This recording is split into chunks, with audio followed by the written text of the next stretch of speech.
Good morning, everyone. My name is ZoeVermilion, and welcome to today's episode of Runners Wanted. I am joined by the fantastic Bonnie Van. I always get that wrong somehow. He's a good friendo.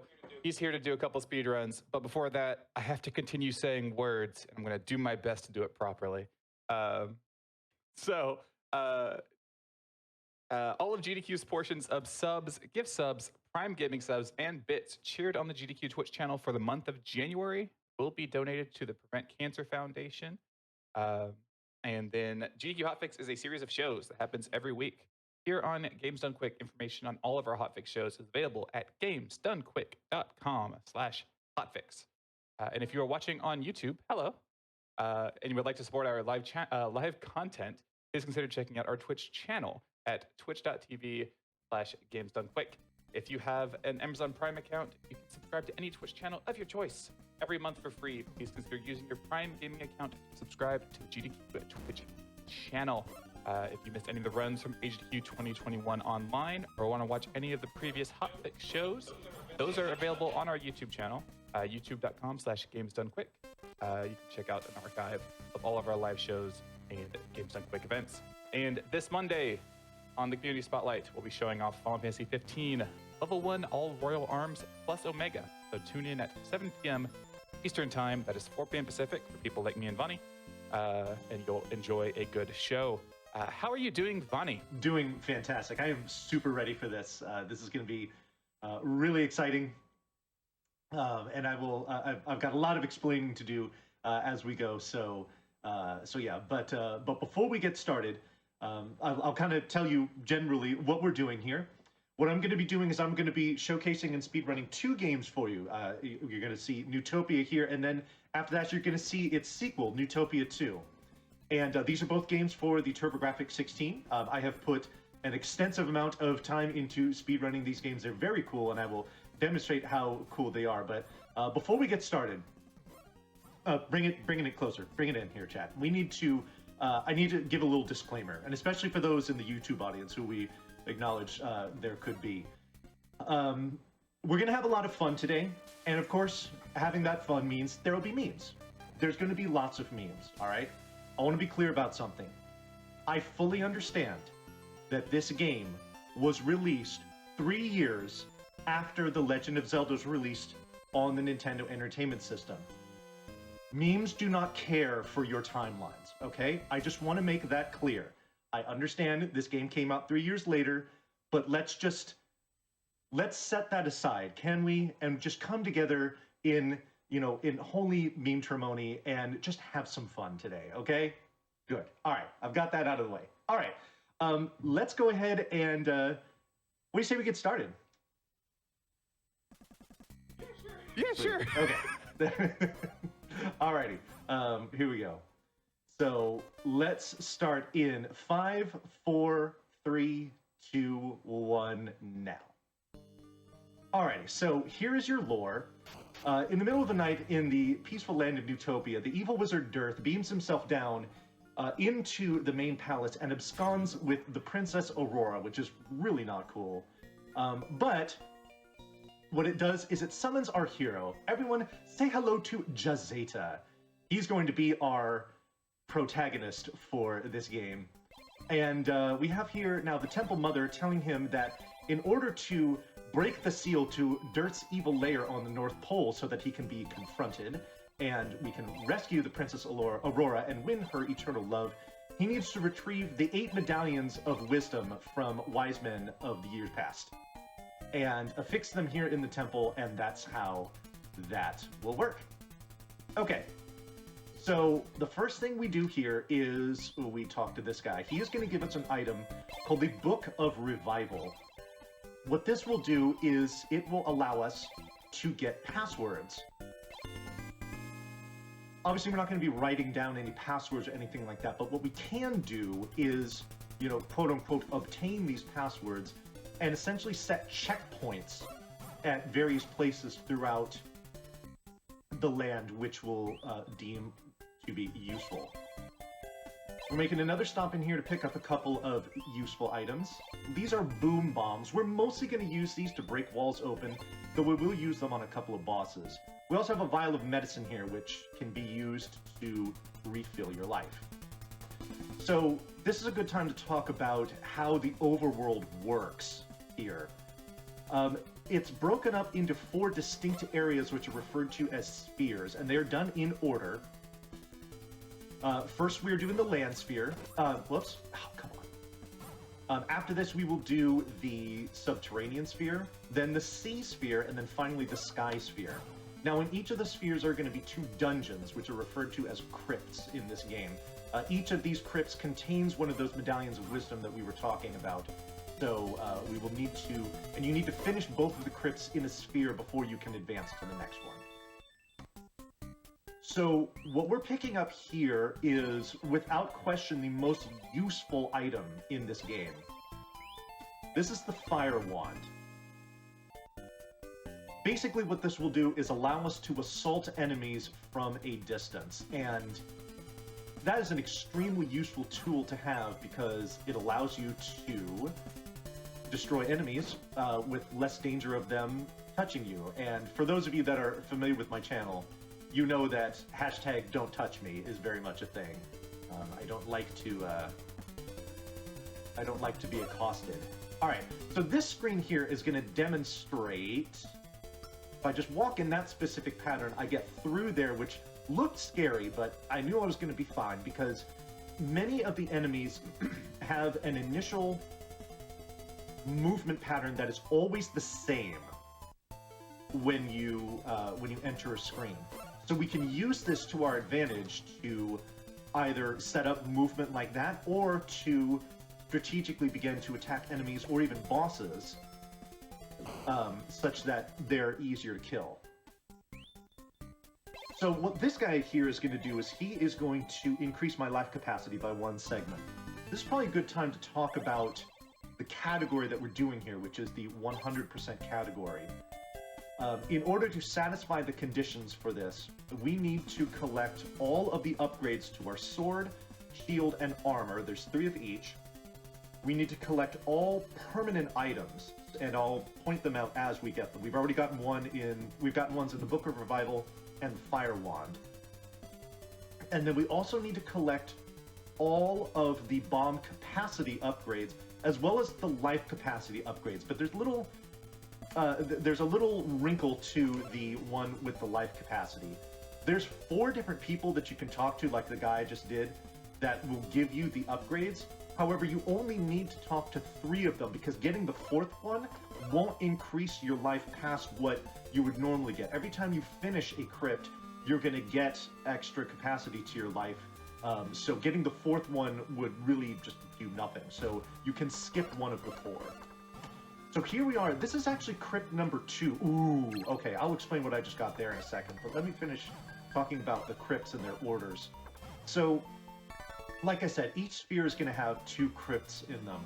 One of them is going to be, considerably more difficult than the other one, and is meant to be done second, I suppose. We are going to do the more difficult crypts first. And the reason for that is because the items either in those crypts or on the way to those crypts are very valuable, and we want to get them as soon as possible. I'll take that. Case in point, getting the Fire Wand on the way to this one, and then there's a sword upgrade we're going to get in here too, which is very useful for most of the run. So essentially, the order we're going to do the crypts in this is 2, 1, 4, 3, 6, 5, 8, 7. So, out of order, quote unquote, but it makes sense, and I'll explain that as we go. So, perfect. Okay, so I did need a bomb drop at some point, and I got it very early, so that's a nice load off my mind. What I'm picking up here is a key. Each crypt has a single key in it that is unique to it. You need to have that key. Oh, shoot. You need to have that key in order to open the door to the boss's room. So we'll be getting a key in every single crypt.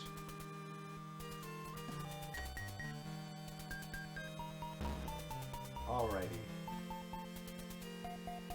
So, you see we've got an old man chained up in this dungeon here. Get used to it. It is very much a theme in this game. You're going to see lots of that. It's just, I don't know. It's just the Neutopia thing, I guess. Or I guess it's the evil Dearth, who is the main villain of this game. It's his thing, chaining up the old man. All right, so here's our first sword upgrade. Interesting thing about the sword when compared to the fire wand is there are some enemies that the comparison as far as like the amount of damage that it does from the sword to the fire wand doesn't necessarily translate, you know, one-to-one like you would think. There are some enemies that will take more damage from the sword than they will from the fire wand. So knowing that makes fighting some of these enemies easier, or fighting them more quickly, which is always a good thing. Alright, I really do not want to take damage here, and I'll explain why I specifically don't want to take damage. So the fire wand has a pretty interesting property in that its damage output is tied to your current life total. If I were to fall below 4 HP, it would not be good. Alright, here's our first boss. This is the Golem. I deliberately entered this room on the right tile so that I could walk straight up and begin assaulting it. 11 hits and it's done. So, one of the nice things about this game is that there is not a whole lot in the way of RNG when it comes to the bosses. Fighting them is, for the most part, pretty straightforward, provided that you know exactly where to go and what to do. Alright, so every time you finish a crypt, you get teleported back to the temple. The temple will kind of serve as a hub to the 4 spheres that I was talking about. In order to unlock, like I said before, in order to unlock passage into the next sphere, you need to clear the 2 crypts in the sphere before it. And that's what we're doing. We're on our way to the second one. So, now is a good time for some shout-outs. And I see one of the people that I wanted to shout out in chat, and that is Sveneroth. Sven has been a really great driving force for this speed run, along with myself, as far as, you know, actually doing runs, finding strats, messing around with stuff, doing ROM hacks, things like that, you know, for practicing. So, I have to give plenty of love to Sven for being a major contributor to this game specifically, and whatnot. So definitely cool. All right, so these 2 rooms here I refer to lovingly as the Belfry. For those of you who are familiar with a speedrunner named Lack Attack, who speedruns The Legend of Zelda at, you know, at a world-class level, there's a room, I believe it's in Dungeon 6, that he refers to as the Belfry because he's got a lot of random bats to deal with. That was actually a beautiful Belfry. The way that the bats move in this one can be very random. I'm actually going to... I didn't get it. Can be very random, and this room can take a lot of time, but they cooperated pretty well, so I'm happy about that. All right. Oh, yes, somebody mentioned the ring. I was going to explain that. So what the magic ring does is when you use it, it's going to transform larger enemies into smaller ones that are a lot easier to defeat. We're going to use... You can only hold 1 ring at a time, and when you use it, it gets consumed. We're going to need 2 of these rings in Crypt 6 to deal with some particularly awful enemies. But the fact that I already have 1 is great. Excuse me. So, I'm always very happy to see that. Alright, old men chained up in dungeons. Again, it's a thing. We just deal with it. And we press on. Hashtag just Neutopia thing. Just Neutopia things. Alrighty. So, as far as other enemy drops in the game, like I mentioned before, dropping bombs is good, especially in the beginning. We need a couple of those. This hourglass is going to freeze time and allow us to kill enemies. Speaking of bombs, this is one of the few bosses where we actually use bombs on it. We're going to turn around in 1, 2, 3, 4, and it's dead. Perfect. Alrighty. So that is now our second medallion here in the land sphere. We're going to get some congratulations from the Temple Mother. And we are also going to open our way now to the subterranean sphere. You can tell it's subterranean because there's lava. Oh, one thing I should mention at some point is the fact that I'm running the Japanese version of this game. There is a US version of this game that is in English. We run the Japanese version specifically because the text scroll is faster. And that's a pretty common thing with RPGs that have the text scrolling. You're going to see that quite a bit. All right, so now we're going to talk a little bit more about the Fire Wand. Now you see here when I'm using it, it is putting out these kind of like rolling columns of flame, as opposed to little fireballs that were kind of like having that yo-yo effect. The reason for that is because now I have at least 8 full segments of life, so I kind of get the next level of it. If I take any damage and fall below that 8, excuse me, I will revert back to the kind of the fireballs that I had before. For those of you that are familiar with the game like Star Tropics, where there's the yo-yo, the shooting star, and the supernova, that, you know, which one you have depends on your current life total. The Fire Wand behaves in a very similar fashion. So, so we're on our way to Crypt 4 now. Like I said, we're doing them kind of out of order, quote unquote, for each of them. But, so yeah, back to the whole thing about this game being run in Japanese. The nice thing about this is, with one exception, there really isn't a whole lot of menuing that you need to do that requires reading. So even if you don't read or understand Japanese, if you want to run the Japanese version to have it be faster, you're pretty safe to do so. It really doesn't matter all that much. All right, so we're going to pick up an item now that not only is required, but it is a fan favorite. This is the Rainbow Drop. What the Rainbow Drop does is it puts a little bridge underneath your feet, a nice sparkly rainbow bridge that will allow you to traverse gaps that are 1 tile wide.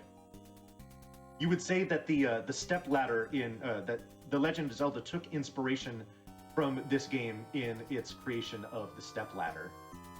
Go, go, go, go. Oh, darn it. Okay. Wasn't nice. All right. So now you're going to see that I have these fireballs again as opposed to the rolling columns, because I've taken that damage. Now, if I get, speaking of enemy drops, if I get a cherry, which is something that will refill 1 segment of my life, then I could get it back. All right. We're actually going to kill these guys because we need 1 more bomb drop. And they... Oh, good. There's that cherry. Do I have the... Yeah, there we go. Nice. Okay. Didn't get it. That's fine. We got more of it.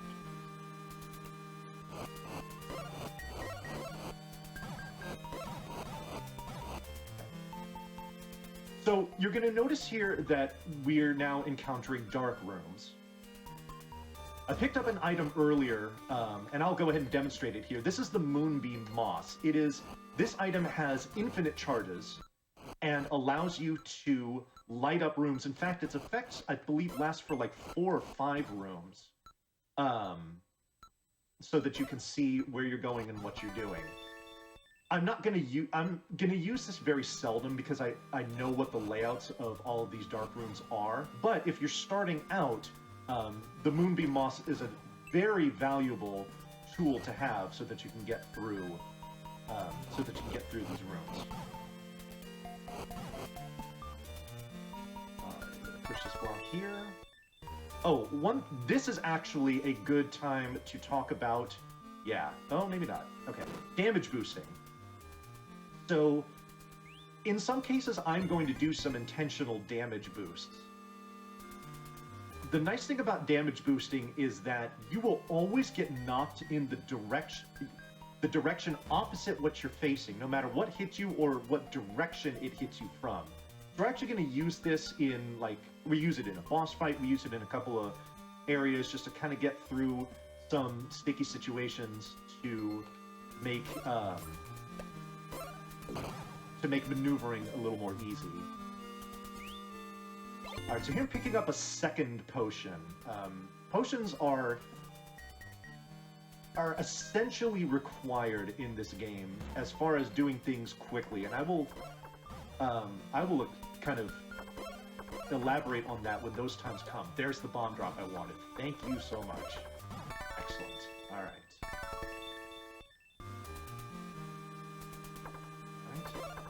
There's some blocks in the middle of this room, so we kind of have to go around the edge here. All right. This room is one of my least favorite rooms in the game because of these ghost enemies. The white ghost enemies that you see around the edge, not only do they kind of flit around and disappear and whatnot, but they are impervious to your fire wand, so we have to attack them with the sword, which is just not fun. The less things you can, or the more things you can roast with the fire wand, the better. Unfortunately, these ghosts do not fall into that category. This is another room that can really waste a ton of time if those ghosts are uncooperative. Ooh, nice. Right. Drop a bomb here.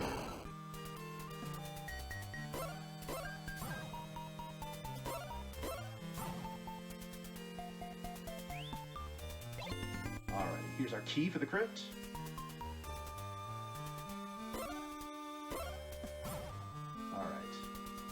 Head on over to the boss. We've collected our second armor upgrade, our nice purple steel armor. And now we can move on. There's no other goodies that we need to get in here for the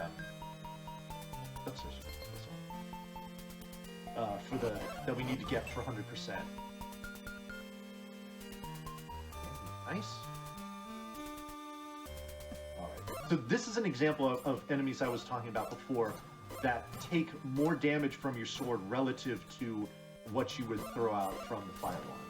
Alright, so this particular boss here, we move in on the left tile, and we just do this.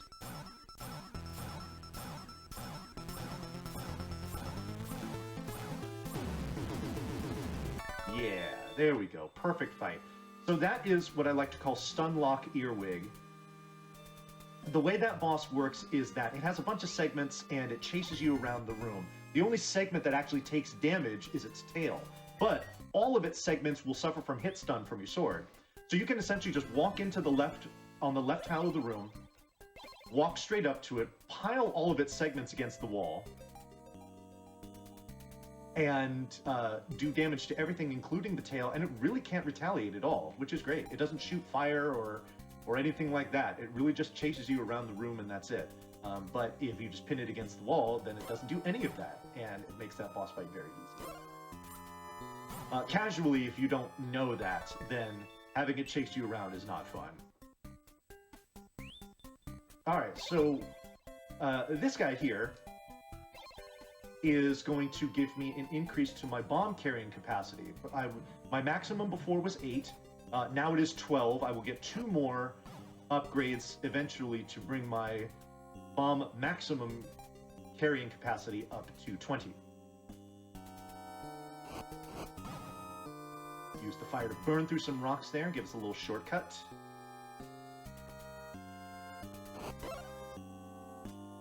And into Crypt 3 we go. Yo, I do see plenty of friendos in chat. I want to make sure you know that I see you. And I appreciate you for being here, and everyone else for that matter, because I love showing off this game, and I hope you enjoy it as we go through it. So into Crypt 3 we go. This one, you need a lot of bombs to get through, so the fact that you get that bomb upgrade right beforehand, which also refills your bombs, is very convenient. Here's our first shield upgrade. One interesting thing, though, about the bomb upgrade that I discovered the hard way is that if you use your last bomb and your bomb count is at 0, the bomb icon will disappear from your inventory. You can't use any more bombs. Well, if you go to get a bomb upgrade, it will refill your bombs, but it will not restore that bomb icon to your territory. So you will have all of these bombs in your possession that you cannot use. That's a fun oversight. Yeah, I know. So you're like, cool, all dressed up and know where to go, essentially. I'll use the Moonbeam Moss in here, too, so you can kind of see what the layout of this room is. There's a very specific block that I'll need to push once I kill all of these enemies. Please just die. Thank you. It's this one right here. There we go. All right. So here's our key. We need to push this block to get on out. Use that sweet little rainbow bridge to kind of just... Oops, hello.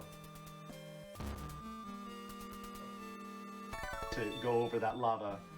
We'll use it again here and here.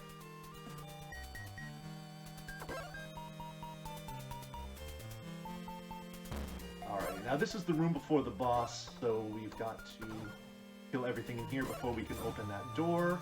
Oh, okay. So here's an interesting... Okay, I'm gonna get it. Now, I took kind of a risk there picking up that hourglass, because if you do it while the enemy has disappeared, it will stay that way until time runs out. Alright, so we enter the room on the center tile, and then go to the right and straight up, and we hit this guy 11 times. That should be it. Alright, and then we come down here, and we just bounce this guy against the wall. And he should die pretty soon, too. Please, thank you. Okay, good. And that's that. So those are the dagger twins. We manipulate the movement pattern for the one on the right to always just pin it against the wall, make that one very easy. And then the second one usually just kind of floats around to the right and is not too difficult to deal with as well. I kind of let him get loose a little bit, but not too bad. All right, so here we are. We are now into the sea sphere.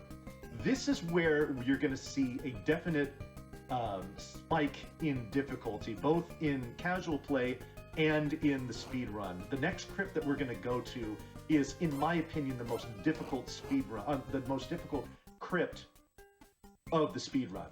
But we're going to get a few things before we go in there to help us out, like this guy who is going to give us another segment of life.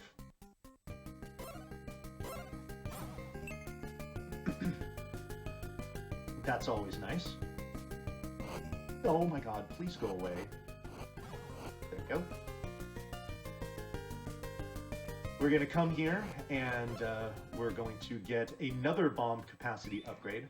For those of you that are familiar with the more kind of flagship game on the TurboGrafx 16 known as Bonk's Adventure, the design for Bonk was inspired by that caveman that gives you the bomb upgrades, clearly. Alright, and then one more item to pick up, which is really, really nice.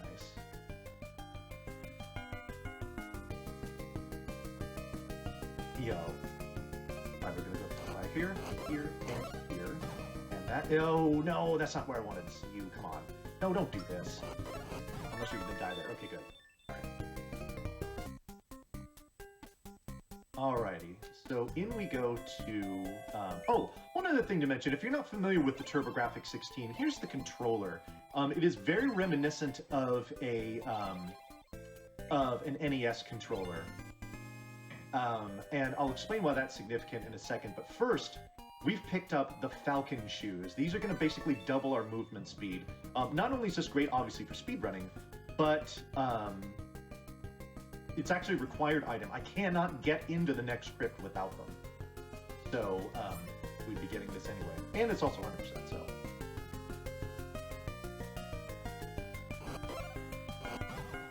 Alright, so,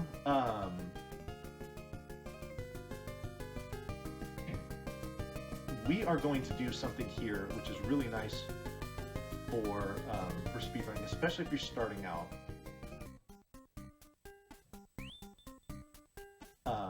So we are going to say yes, no, and yes. So basically what I've done here is I've obtained a password, but I've said I want to continue playing. What this will do is, if I happen to die in this crypt, which is not likely, but if you're starting out playing, is probably going to happen, you will continue right there as opposed to at the temple in the beginning, so it'll save you a lot of walking around. Alright, so this is Crypt 6, and one of the things that makes it so awful is that enemy that I was just fighting there, those purple-robed wizards. They're just a real pain. Also, we have these, I call them zombadillos. These enemies here. This is another example of enemies that cannot be damaged by the fire wand. You have to get up close and personal. Also new are these enemies here, which were named by Neutopia superfan and very good friend Scala Kitty. She calls them kitty ghosts because they kind of have... It looks like they have little whiskers floating around on them. These enemies are really annoying because their movement pattern is completely random, but they only move diagonally, so at least you know that. Alright, so we got the key. Ooh, I'll actually take that. Sure, why not? These guys can have an annoying movement pattern too, so making sure that they're frozen in place is good. There's a block right there that I needed to push. Just trust me on that one. Alright, so we gotta come up here. Skip talking to him. He doesn't have anything for us, so we didn't need to hear from him. And now we're going to demonstrate the power of the ring. Alright, we got 4 of these wizard enemies. Not fun. Now we don't. Instead, we have slugs. But more specifically, we're looking for a specific type of slug. We're looking for a slug that will drop us another magic ring. These slugs are referred to as slug homies. As right on cue, we get one right there. Big hype. Thank you so much. Yay, slug homie. Slug home, big shout out to the slug homies. We are going to need another ring for a room in this, later on in this crypt, that has another 4 of those wizard enemies, but is even more difficult to fight them in, so the fact that we have it is just a huge sigh of relief. So, heck yes. Heck yes. Alrighty.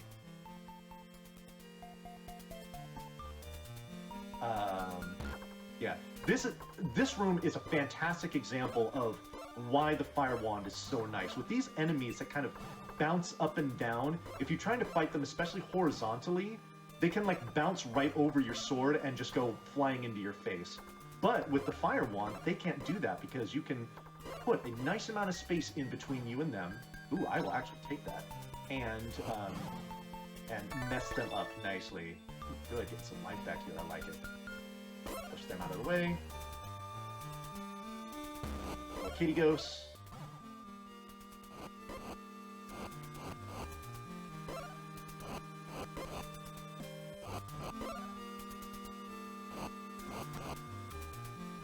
These, this level of fire, you can only have 3 of them on the screen at a time, so you don't necessarily want to spam them too much because it might leave you kind of defenseless if you need to throw one out in a given moment and you have too many on screen. Alright, get out of my way. Back to the ring. In we go. Okay, so here we go. 4 wizards, but I'll actually use the Moonbeam Moss in here too. So you can see here why this room is so bad. I would be confined to the edges of the room to fight them, and that is really not good. So we just go ahead and transmogrify them and make this room a whole lot easier. Not only does it save time, but it saves damage too. I would take normally just a truckload of damage in here because it's so difficult to avoid. Fortunately, with the ring, I don't need to deal with that. Okay. Up here, that's intentional. I'll light this room up too, so you can kind of see what I'm dealing with here. These blocks, having blocks like this, you know, when you're trying to fight flighting enemies that are going all around the room, can be very problematic. So, and then you have to push that block there, which is not a lot of fun to find in the dark if you are, if you're not familiar with it. Oops. See, here now I'm actually forced to fight 2 wizards. I've got these turrets shooting things at me. It's not fun.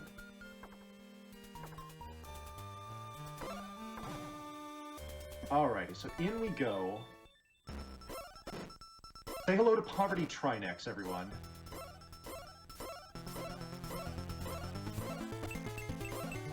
The best thing to do with this boss is, first of all, use a potion so you don't die. And second of all is to be aggressive. Be aggressive.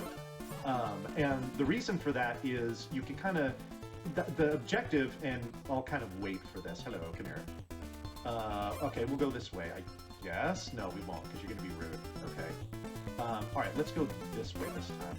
So the objective is to do this here, is to get between the head and the body, such that you keep bouncing them against the wall and can do mass amounts of damage. in quick fashion.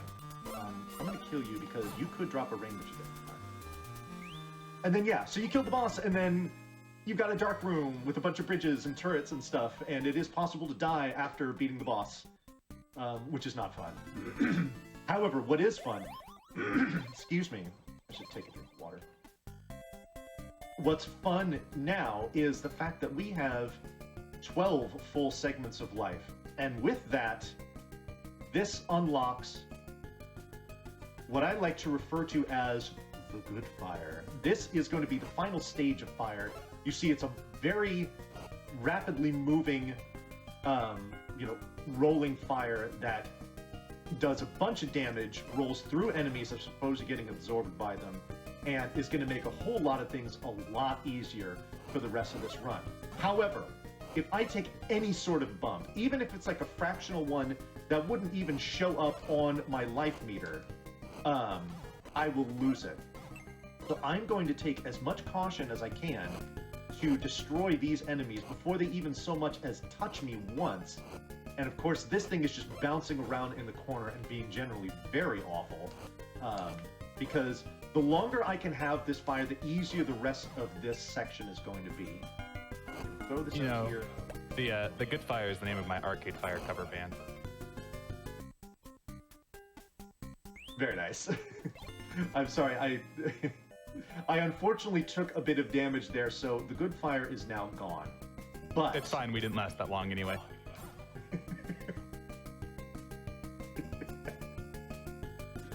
So what I did there is I picked up the fire shield. That's our second shield upgrade. By far the most annoying one to get because A, it's the biggest detour of all of the items that you wouldn't necessarily get in any percent. But also, just that place is just so awkward to go through. And it's just a great opportunity to lose your fire. So this staircase that I've just uncovered here, I show that to talk about something we haven't talked about at all in this speedrun, and it's for good reason, and that is money. We do not use money typically in the speedrun. However, there are some shops that you can go to if you would like to buy safety items like more bombs, more medicine, rings, so on and so forth. There's actually 2 of those shops on the way to the next crypt that we're going to go to. Speaking of crypts,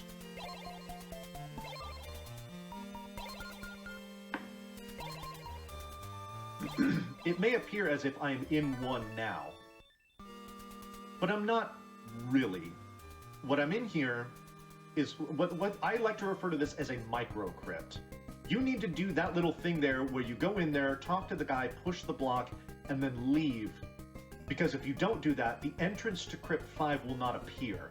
Crypt 5 is the only one that has this kind of micro crypt mechanic to it. So, I don't know why that is, but here we go. Here's the end. Normally if you walk in here, this kind of fish head entrance is just not there. So, so yeah, funky little requirement, but just kind of an interesting thing. Oh, I still don't have a ring. I want one more. We used one in Crypt 8, so we're gonna kill a couple of these guys that are in our way, see if we get one. Come on, be a homie. Never mind. Okay. No, you are super rude.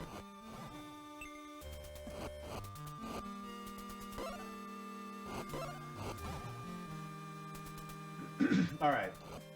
Kitty Ghost, please die. There we go. Okay, good.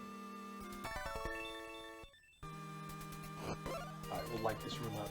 See, this is kind of a interesting pattern as well. Let's see. There it is. Okay, good. There's our slug homie. Please pick up the ring. The thing about enemy drops in this game is that they disappear after about, like, maybe 5 seconds. So if you see something drop and you want to get it, you basically need to prioritize that right away or you're going to miss it. Alright, so I have this extra medicine here. I'm going to get 2 more in short order. I'm actually going to use this now so that I have the good fire back at my disposal. I also have this hourglass, which is incredible fortune. that's going to make fighting the rest of this room an absolute breeze, because nothing can come up and get me. Just hype. Oh, that's right. I was going to talk about the controller itself.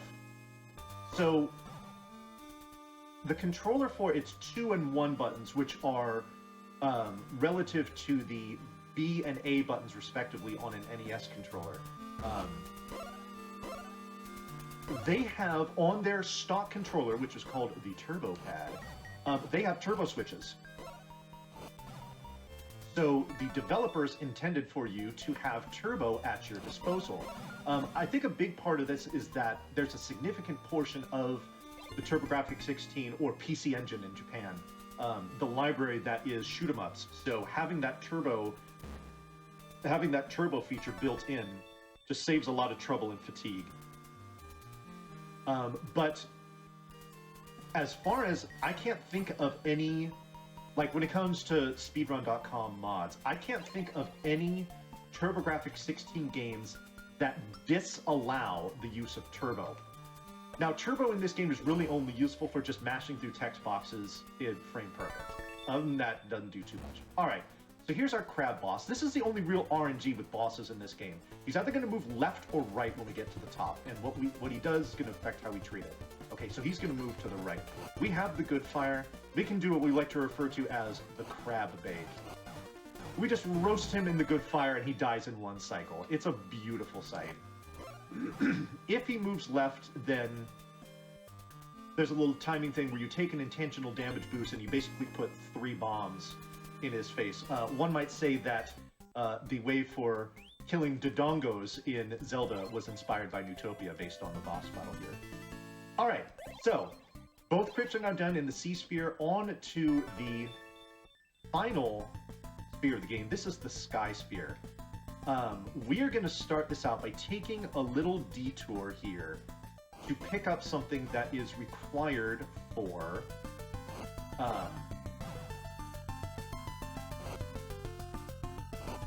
for 100%, but it's also useful in what we're doing here.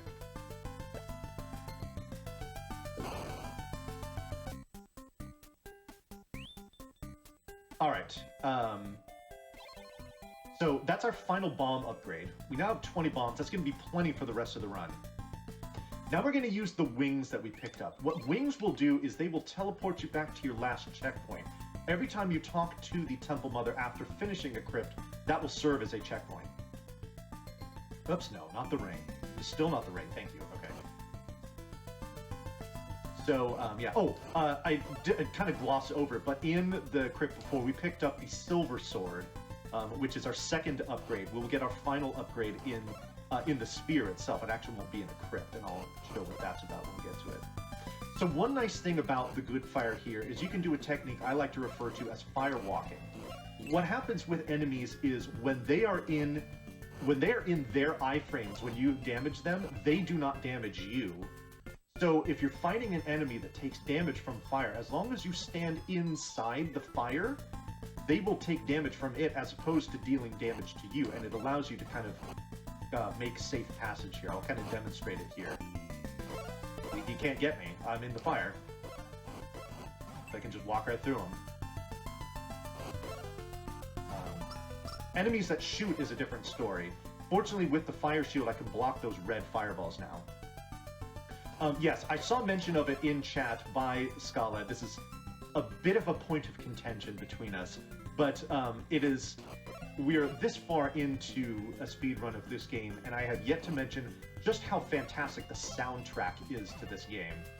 It truly rules, and it's got great examples here. The Sky Sphere is no exception. I'm more of a Sea Sphere guy myself, but they both slap. Can I be a contrarian and just say that I like Land Sphere? The Land Sphere, dude, the Land Sphere is some heat too. I like, yeah, absolutely. You're fine. That's totally fine. I think we all agree the Subterranean one is the worst, though. Yeah, absolutely. Yeah. Anyway, so I've picked up 2 potions. These are probably both going to be used in Crypt 8. Maybe. We'll see. 1 for sure. Alright, so fire walk with me. that guy trying to get me, but just bounced himself off the fire and was very inept at getting me. All right, so I'm going to demonstrate something here, which is actually really useful for people that are learning the speedrun. I want to point out that I currently do not have full life. What I'm going to do here is she's going to ask if I want the password. I'm going to say yes, and then I'm going to say no if she asks if I want to continue. We can now come down here to the continue option, tell them we want to input the password. It's already put in there for us. We just go to end, and now you notice my life is full again. This is really handy for saving using a potion if you want to get a free life fill before a crypt, because the crypt is only a couple screens away now. So we're going to try to actually keep our life full. Normally you could just kind of Leroy Jenkins your way through this and then just use a potion in the beginning of the crypt, because the good fire is so important for the first half of this next crypt. But the fact that we're already full means that we can keep that potion in our pocket, which is great. Definitely good for marathon safety, but again, at the very least, for those of you that are interested in learning this game and want to make things a little easier for yourself,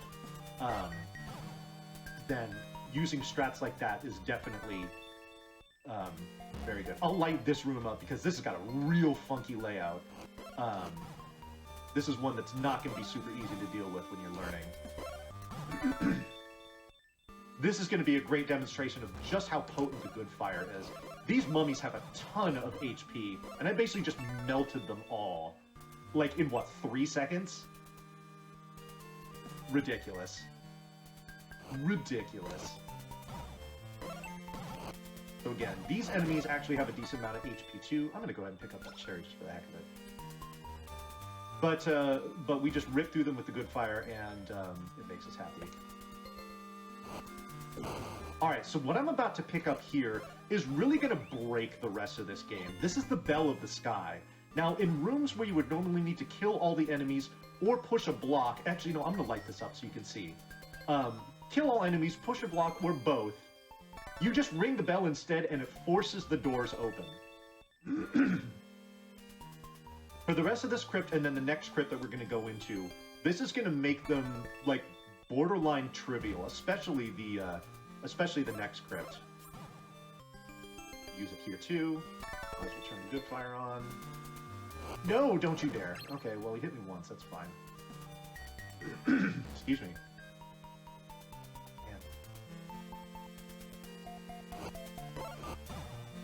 Alright, we're going to roast our way through these little kind of sad little mud thing. I don't even know what they are. I don't know what these are. They're like bird beaks with googly eyes and spider legs. Like, it's just very bizarre.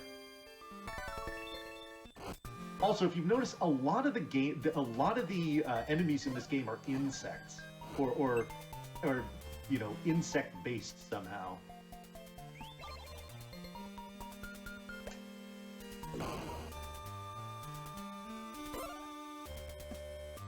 Alrighty, so this is another example of an enemy that will not take damage from your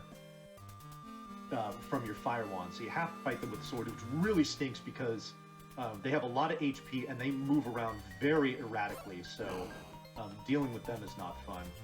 Alright, we're gonna throw a bunch of fire in here to kind of clear the lane. Pick up the key.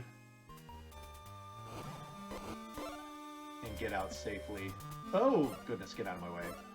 We can keep the good fire here without having to use a potion. That's a big bonus.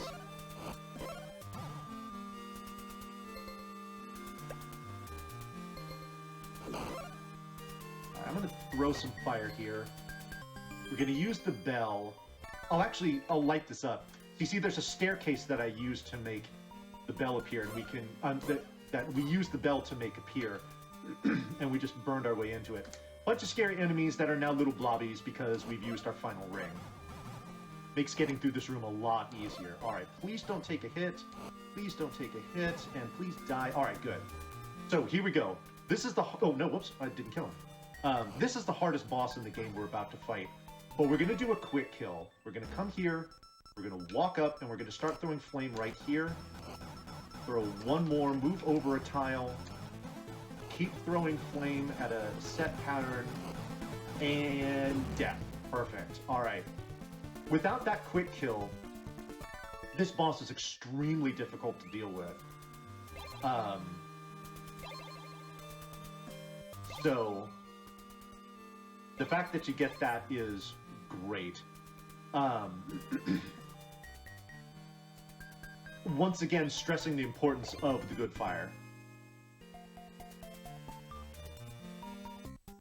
All right, and actually, the enemy that we fought in there, the guy that you saw there in that silver armor, that is Dearth. He is the final boss of the game, but what we destroyed there was merely his illusion.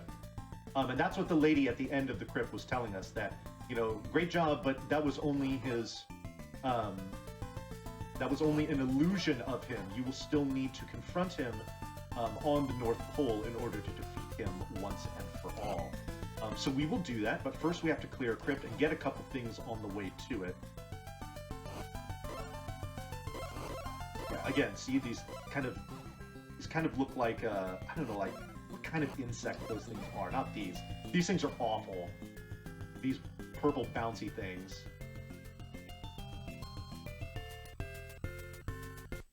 I see a question in chat. Is Lighting Rooms infinite too? Yes, it is. That moonbeam moss that I'm using has unlimited charges.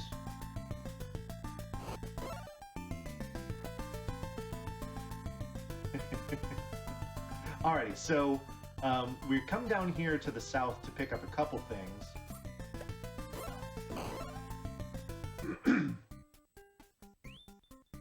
The first is this guy who, though he looked different from the other two people that do this, he is going to give us our final life upgrade. Trash bag goblins. Alrighty, and now we're going to come on over here. We're going to do a little ring-a-ding-ding of the bell. Make this staircase appear. This is going to send us hurtling on up. And we are now going to pick up what is literally called the strongest sword. So this is our final sword upgrade. The only thing we need left to complete our armory is the strongest shield, which is in the next crypt. This is actually a required item even casually.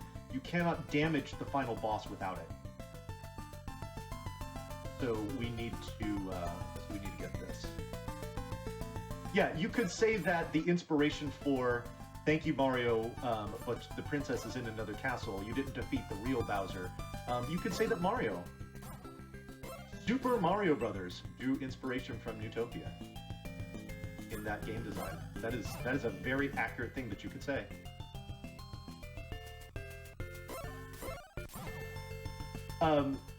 As much as I've been touting the good fire, the strongest sword basically outclasses it in the amount of damage output. We are going to use this as much as possible throughout the rest of the run, because it just rips through things. So that's good. Only that ring were useful. There's really no place in Crypt 7 where we need to use it, just because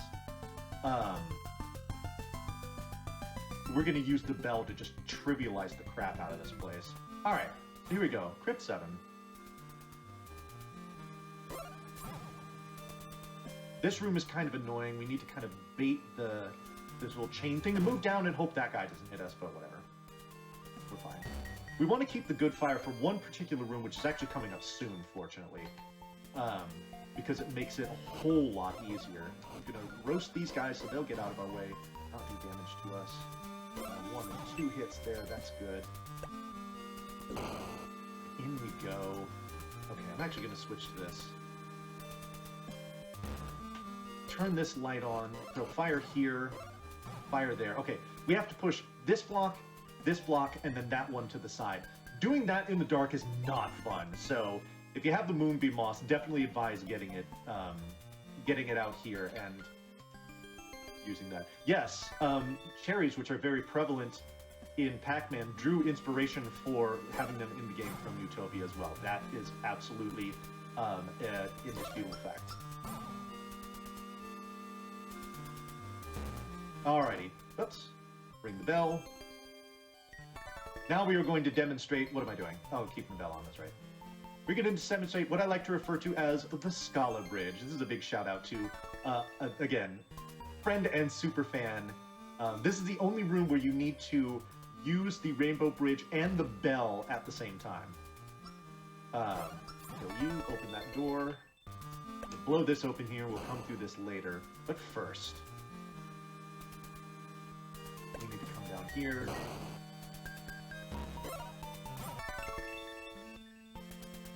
This room stinks. Look at all these fireballs coming in. These guys you have to kill with your sword. Look at this. We're picking up the strongest shield. You can tell it's the strongest shield. Look at those horns. Just magnificent. The Shout-Out Bridge! Indeed. Alrighty.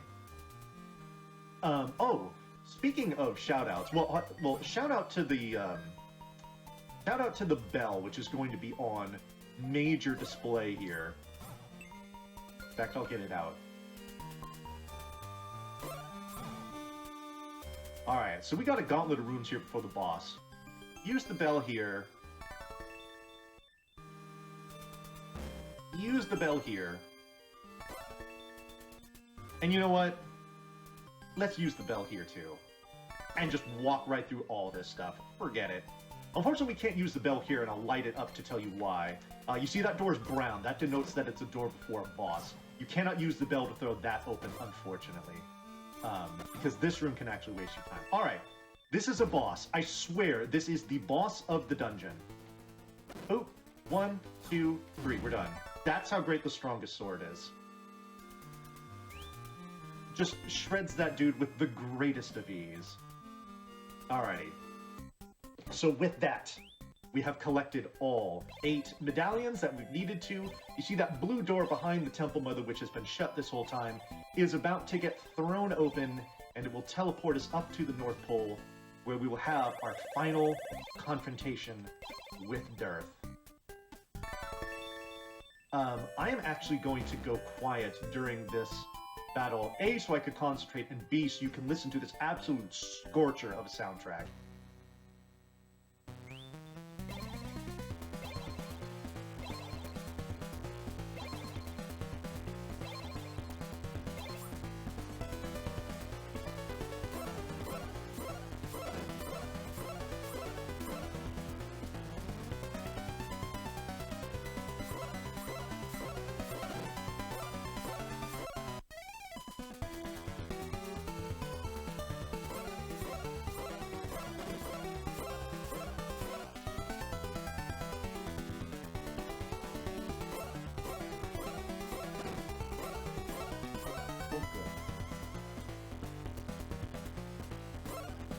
Perfect boss fight. Alright, so that boss takes 32 hits. Ideally, you want to do 8 hits on the cycles when it's above you and 7 hits on the cycles when it's below you. Now, that boss can actually appear in plenty of different places on the screen, but it only appeared directly above and below us because we did never, ever take a step to either the left or the right. And as long as you do that, it will appear directly above and below you, alternating in that order every time. So now this is Princess Aurora. We have rescued her. She now is very happy to see us. The gang's all here, and once the screen fades to black, that is time. So there we go. That is Neutopia, the 100% category for the TurboGrafx 16.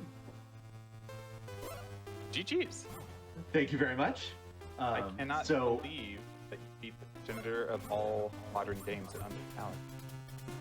Yes, absolutely. We have covered that, and we will continue to cover that in the next one by playing a game that is undeniably inspired by Neutopia, so much that it actually used its name in its title.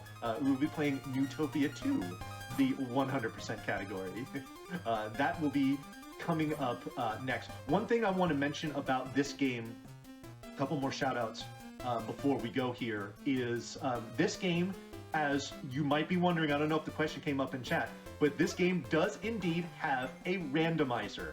Big shout-outs to my friends Spenoroth, Jiggly Saint, and Conkers for doing a ton of work into disassembling this game, figuring out a lot of tough stuff, and actually getting a beta version of a randomizer going. So, if you thought this game was cool, want to learn the speedrun, and maybe even want to get into a randomizer too, that's available for you as well. So, but I wanted to make sure I shouted out those fine folks, because there's nothing I could contribute to that other than my knowledge of the game. But as far as doing actually all the nitty-gritty stuff, they did a wonderful job. So yeah, definitely big shout outs to them. Yeah, awesome. I'm a huge rando player, so that's really exciting for me. Yeah. But before we go to a quick break to get set up for Neutopia 2, I just have one more quick question for you, Bonnie. If Neutopia inspired all gaming, did the Neutopia speedrun inspire all speedruns? You could say that, and you know, one thing that people, I question that I get a lot is, Neutopia inspired all of these things, but what inspired Neutopia? Kind of a chicken or the egg kind of deal. And this is a good time to talk about a phenomenon that I like to refer to as the immaculate inspiration, wherein Neutopia actually inspired itself and was its own source of inspiration. So for those of you who are wondering how that works, now you know. Fun facts with Bonnie. Anyway, we are going to go to a quick break, get set up for Neutopia 2, also 100%, also run by Bonnie here.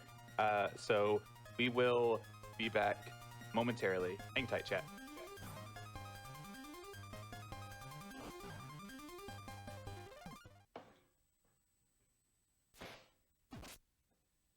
And welcome back to Runners Wanted. I am still ZoeVermilion, and I am still joined by Bonnie. And we have changed games to Neutopia 2. Such a drastic change. I hope that you're all ready for it. Bonnie, how you doing? Did you get a chance to stretch your legs during the break? I did. I got it, and I got a chance to prepare some things that will be coming up post run, which I won't spoil, but will be super awesome. But one thing I'd like to do before I get started here, if I can be shameless for a second. So this is obviously a segment on GDQ called Runners Wanted. I have been working on these games for several years, been trying to build the community. I hope you've really enjoyed the speed run of the first one, and hope you'll enjoy the second one as well. If you did enjoy them, or me, or whatever, please do give me a follow. I run these games on my channel all the time. Would love to bring more people into the fold. We've got a lot of great resources on speedrun.com for getting into this. I want to make this as accessible as possible for those of you that really enjoy it. So that's my spiel. I wanted to make sure that I mentioned that before we got started here. Yeah, absolutely. The problem is I already follow you, so I don't know how much good that's going to do for me. Well, I wasn't talking to you specifically. I was talking to anybody that can hear me. Oh, okay. Yeah, no, that makes more sense. Okay, there we go. Okay, yeah. So you're all set. You want to just take it away? All right, I will take it away. I shall. All right. So this is the sequel to Neutopia, the aptly named Neutopia 2, and we will go ahead and get started in 5, 4, 3, 2, 1, go. So right off the bat, you can actually name your character here. We're just going to name it Ze, because just having a one character name is faster for text scroll. So here we have Jazeta trying to fight a Kraken and being extremely unsuccessful. Now cut to this guy sitting here holding a shield watching some lady sleep, which isn't weird or anything. But what she does is she wakes up and she says, "Oh, I had a terrible vision. It's been a year since we've seen Jazeta." Now this kid in here just happens to be Jazeta's son. We refer to him affectionately as Jazz Jr. What this lady is doing is telling him, look, something very terrible has happened to your father. Go to the Urius Shrine and find some answers. Here's a magic compass that you'll never use because, whatever, go have fun. So we set out, and the very first thing we do is exactly the same thing, pretty much, that we did in the start out of the first one. We pick up some bombs, and we pick up some medicine. Now, a couple things that make this game different right off the bat. You might notice right away, I can move diagonally. This is really nice. Another thing that we are going to concern ourselves with right away that we basically just glossed over in the first game is money. There's an item that I will need to buy in the next town that I get to that costs 300 gold. So I will take the time to farm for that money. The time that is spent farming for this money will be paid back 20 times over at least by obtaining this item that I need to buy. So with that said, just generally speaking, there's a much higher reliance on the RNG of item drops from enemies in this one as opposed to the first one. And that's part of it too, is the bombs. We use an exorbitant amount of bombs in this game, at least in the 100% speedrun route. But the nice thing about this game is the drop tables, as far as the items that enemies will drop, is much more clearly defined in this one than it is in the first one. Each enemy can drop one of 3 items, and they have like a common, an uncommon, and a rare drop. So knowing which enemies drop what is really useful so that your farming can be as efficient as possible. Alright, so the first thing we're doing here is we're getting a life upgrade. The requirements for 100% are, if you saw the first run, the requirements are basically the exact same thing. Upgrades to all of your swords, shields, and armor, all permanent items, all bomb upgrades, and enough life upgrades to get you to the fullest amount. Alright, so here we go into the first crypt. The way that the game is laid out here is different from the first one. But before I talk about that, damage boosts. Damage boosts in this game work the same way, but the amount of distance that you cover when you get hit is, I mean, look at that. I get knocked like halfway across the room. It's almost comical. We're going to use this to our advantage in several places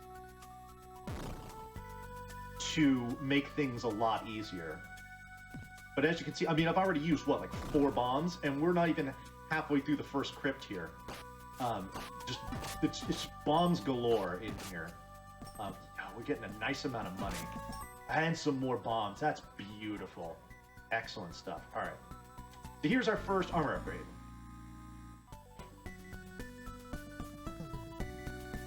Anyway, so the way that this game is kind of laid out is different from the first Neutopia in that instead of there being the 4 individual spheres that kind of comprise the different overworlds of this game, there's only just one overworld. Also, at the end of these crypts is not medallions that you need to collect, but really, oh, whoops, I placed that in the wrong place. I should get that guy, okay. Not medallions that you need to collect, but items that you will actually use and will be useful for the rest of the game. Yeah, okay, let's just talk about this right away. The soundtrack in this game, just as great as the first one. There's some really, really good tracks in this one. So, yeah, let's not overlook that either. You have to kill these guys, although we would want to kill them anyway because they can drop bombs. That's in their table. But so is 50 coins, and now we have the 300 gold that we need to buy the item that we want. Oh, I just picked up a magic ring there. It does the same thing as it does in the first one. We actually won't use the magic ring until the very last crypt in one specific room, where it saves us a whole bunch of grief.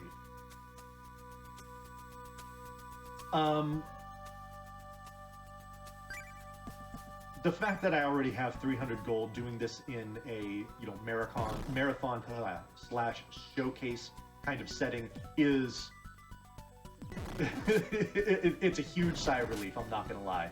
I actually don't need that, but I picked it up anyway. Okay, so here we have our first boss. This is the Mecha Worm. The text box that you see there, they actually talk a little bit of mess to you before they start fighting you. All of the bosses do it. It's kind of a unique little thing to this game, which I kind of enjoy. So I do recommend that if you are wanting to play this at least casually or in the speedrun, do use the US version of this game so you can see the things that they say. It's actually pretty funny.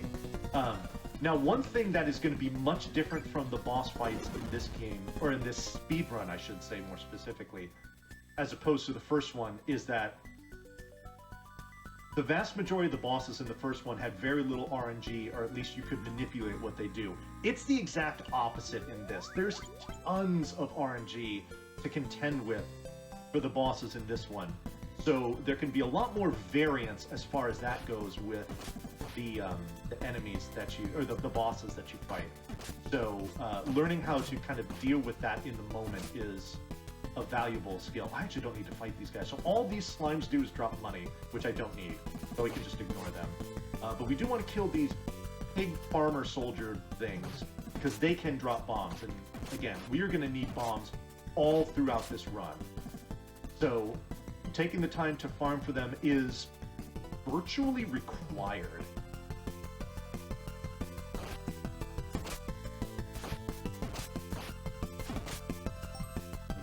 Kind of struck out there, but we'll have more opportunities. If it gets to, especially in crypts 3 and 4 here, if I am short on bombs, there's actually kind of like alternative routes that you need to take to get through them that require less bombs. So hopefully we don't have to do that, because as you might guess, those alternative routes take more time. So hopefully we don't deal with that. So the item that I picked up is what I'm equipping here at the end of the first crypt. This is the Chalice of Agony. First we're going to talk to this guy and says, yo, you have the chalice. Cool, go use it. And we're going to use it on this tile that's shaped like the chalice. And the tears of those who have been agonized spill forth from the chalice and turn lava into ice. Because that's just how agonized tears work. And now we can walk across it and on to the next section of the game. Oops, hello.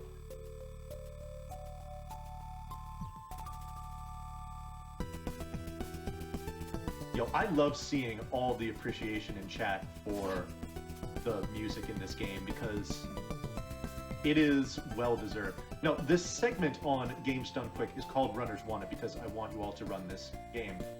This game itself is called Neutopia 2. Now, this little hut right here, this is why we collected the 300 gold. We talked to this jolly fat man here, and he is going to sell us a boomerang.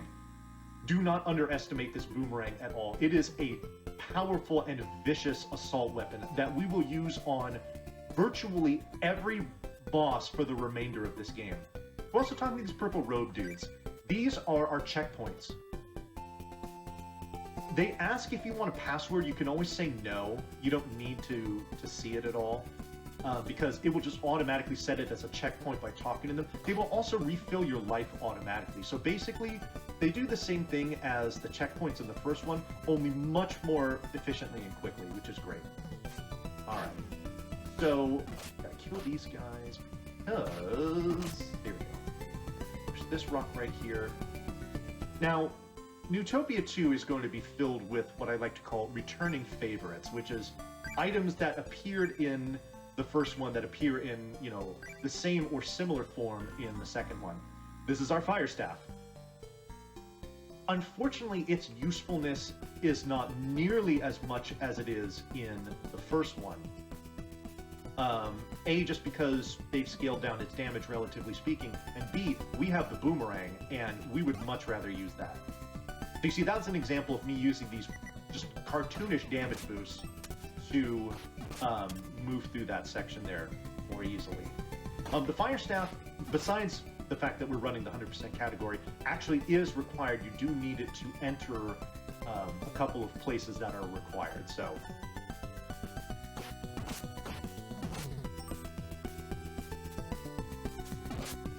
Ah, bomb drop. Thank you.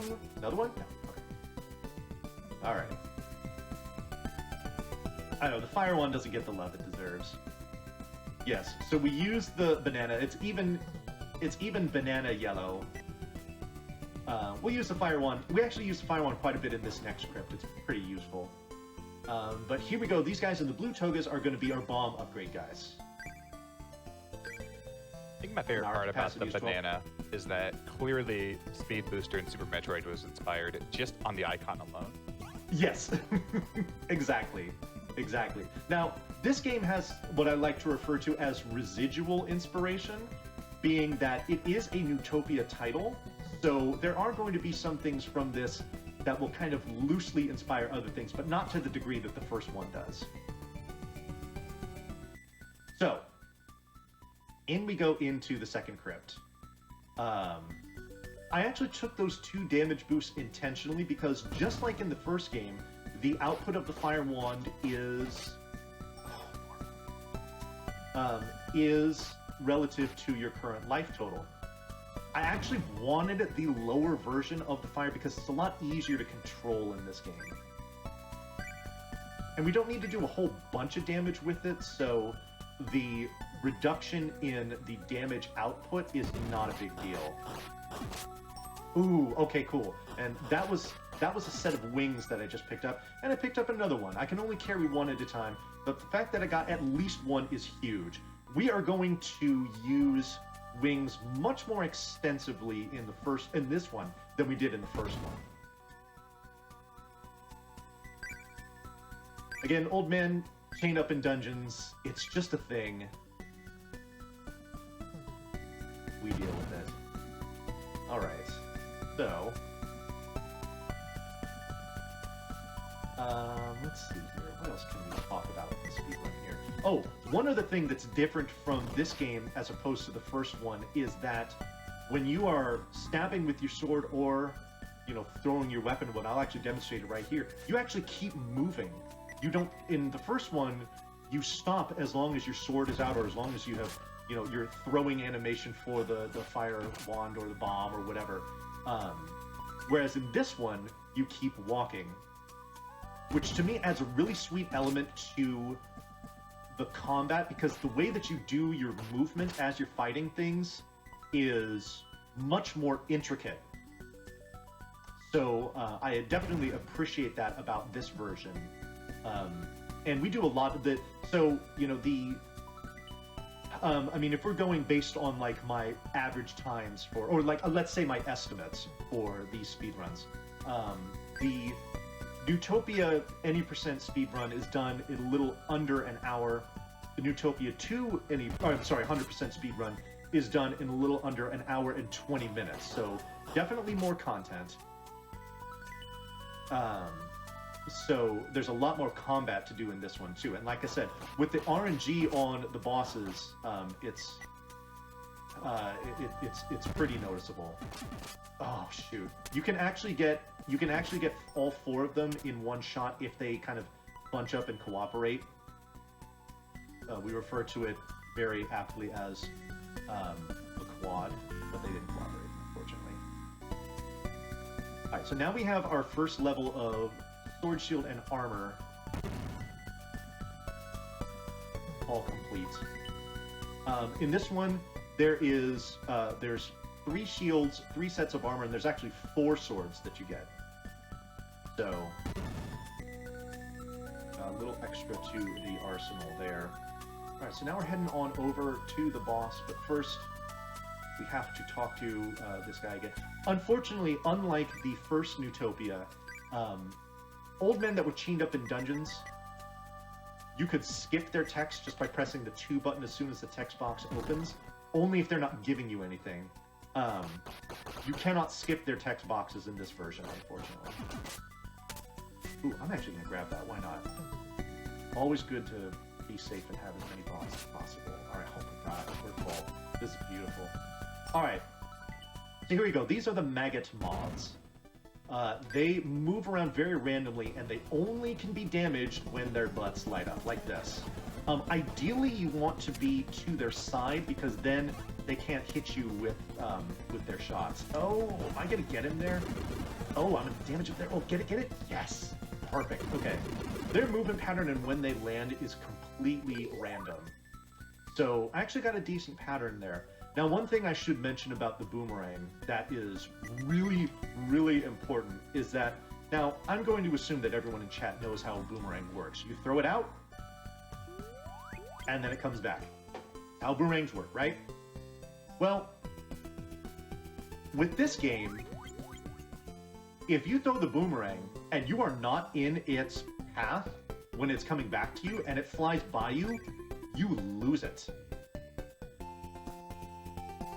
And so in that case, you either just do without it, or you need to scrape up enough cash to buy another one, assuming that there's a shop that will sell it to you nearby.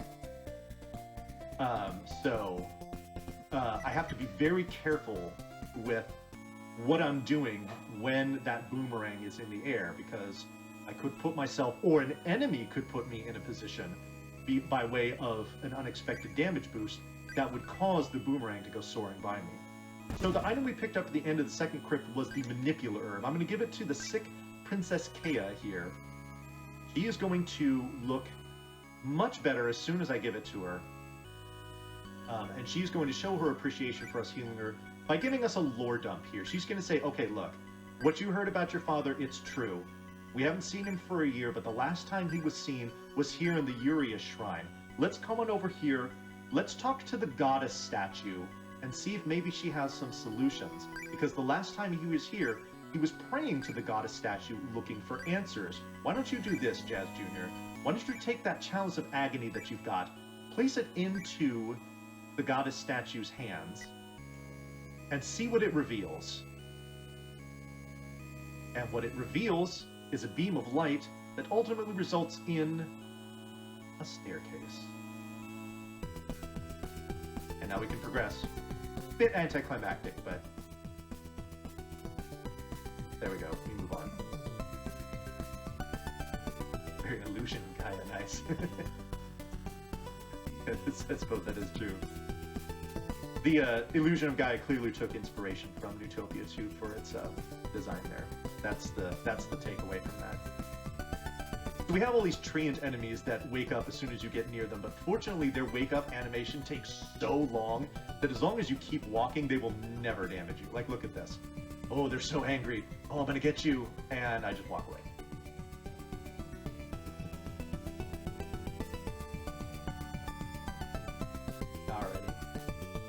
So, a little bit of walking time up here before we get to the next crypt. But on our way to the next crypt is one of my favorite sections of the game. We've been talking a lot about the music in both of these games, and what's notable is what's coming up here. This little underground section. This is what I refer to as Dope Beat Cave, and why it has that name should be pretty self-explanatory.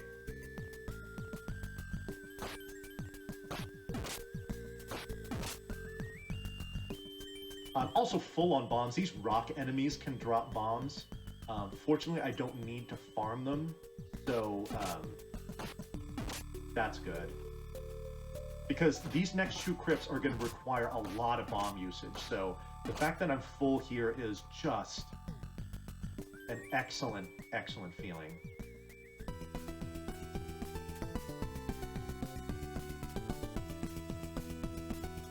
Alright, so into Crypt 3 we go. Now, much like the first Neutopia, you're going to notice there are going to be some dark rooms here. Fortunately, there aren't as many dark... Oh my god, no, don't do this. Okay. Fortunately, there aren't nearly as many dark rooms in this one, and even the ones that are dark, you can see the blocks that are in there, so walking through them is really easy. Now, we do get the Moonbeam Moss, we'll pick it up. I will never use it because you just really don't need to. We also have these wizard enemies that are returning from the first one.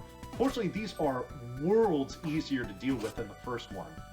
Mostly because they move much more slowly, they take forever to shoot out their attacks, and they're just very easy to handle. The only difference here is that they can disappear, kind of like the ghost cloth enemies from the first one, which is really just more of an annoyance than anything, so not that big a deal. Alright, we're going to kill a couple of these fire bats to get in our way because they can drop wings, and we are going to want some for the end of Crypt 4, so we're going to go, you know, there we go, we got it, we're good, we are good. Also, there's a lot more block pushing in this game than there is in the first one. It is very block pushy. Old man, chained up, lecturing us on stuff, whatever.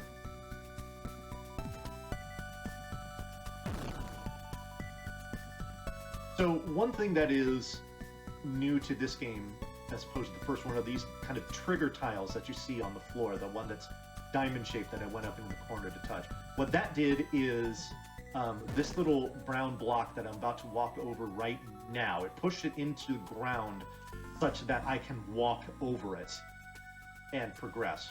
We needed to do that because this is the shield upgrade that we need for 100%. I did have wings. I used them after Crypt 2, and they get consumed when you use them, so I needed to pick up another set.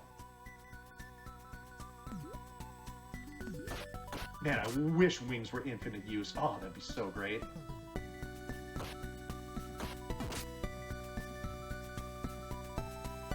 Alrighty. So, these saw blade things are going to be all throughout the rest of these crypts. The nice thing about the saw blades is that they always, their pattern, their starting position and their pattern is the same every time you enter a room. It's not like on a global timer or anything like that. So you're going to see plenty of rooms where I'm going to walk like around and through, or like between saw blades, and provided that I walk correctly, I'll walk right through them without getting touched, because I've just memorized the timing for each of the rooms. I used them at the end of Crypt 2. You saw when I got out of the crypt, you see, and that's another difference between this one and the first one, is that in the first one, whenever you finish a crypt, you get teleported back to that temple in the beginning. But there is no temple like that here, so when you finish a crypt, you just get teleported to the entrance of that crypt. The wings will take you to the last checkpoint that you've touched, which is those purple robe guys that, or I guess I've only done one so far. We used that to save some time. So at the end of Crypt 2, I used the wings, the screen flashed, and I went hurtling into the sky, as opposed to just walking away from it. That is the use of the wings. Alright, so this boss here, this is Weird Toad. Let's see how this boss goes. Okay, so Weird Toad has 3 attacks. It's got that tongue lash, it's got these tongue spores, and then the third attack, which I like to refer to as the Golden Brain. Unfortunately, the Golden Brain is the only attack that will allow you to damage it. Oh, and I didn't even kill it. Dang it. Alright. Oops. Oh, get it? No! Oh, okay, there's another one. Okay. I actually got pretty lucky there. Now, which of those 3 cycles you get is completely random. So if you don't see golden brains for like the first 15, 20, 25 cycles, which is a thing that has happened to me, you literally can't do anything to that boss. You just have to kind of dance around and hope he doesn't wear you down in the meantime. Alrighty. Another returning favorite here, the Rainbow Drop. It does the exact same thing as it does in the first one. So that's a good thing. Oh, also, in regards to the crypts, I told you about how we kind of do them out of order in each of the spheres to make things a little easier for us. No such dynamic in this game. This game is much more linear than the first one, so we're going to do all of the crypts in a very specific order because that's how you have to do them. Very often, the items that you get from finishing a crypt are needed to either enter or get through the next one. So it is it's very linear in that regard.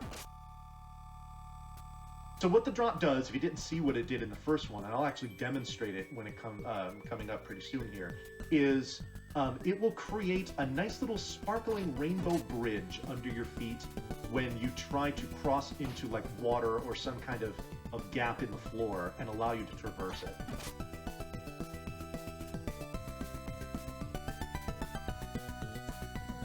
Kawaii Blaster Master, nice. Alright, so we're actually going to use it right here. You're going to see me walk across, see the arrows pointing? That nice little sparkly rainbow bridge under my feet. Here comes another returning favorite from the first one. This is Kareem. He is a shoemaker. And with that clue, you can probably guess what I'm about to get here. That's right, the Falcon Shoes. Our movement speed is dramatically increased, which is great. Oh yes, I see kind of a mention in the chat here. Yes, this game does have Japanese and North American versions. Just like the first one, I will use the Japanese version because the text scroll is faster. The difference between the Japanese and the US versions is strictly the language. There aren't any there's no HP differences or tricks that you can do in one that you can't do in the other, so on and so on and so forth. So that's where we're using the Japanese version. Okay, so we know and love the Fire Staff. In this version, Fire Staff has friends. This is the Wind Staff. The Wind Staff really isn't all that useful. There's one particular place where I might use it depending on circumstances, but otherwise, it will probably just collect dust in my inventory. All right, another little stop in here. Push this grandfather clock out of the way, and this is another returning quote-unquote favorite. This is the Moonbeam Moss. Again, I'm not going to use it at all. No, I could not have grabbed the boots before that crypt because I need the rainbow boots in order to get to it, and I get the rainbow boots at the end of Crypt 3, so that is unfortunately not a possibility.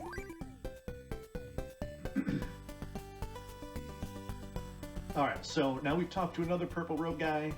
That will serve as our checkpoint for once we finish this crypt.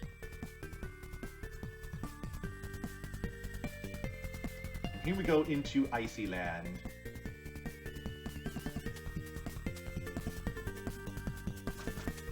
Alright.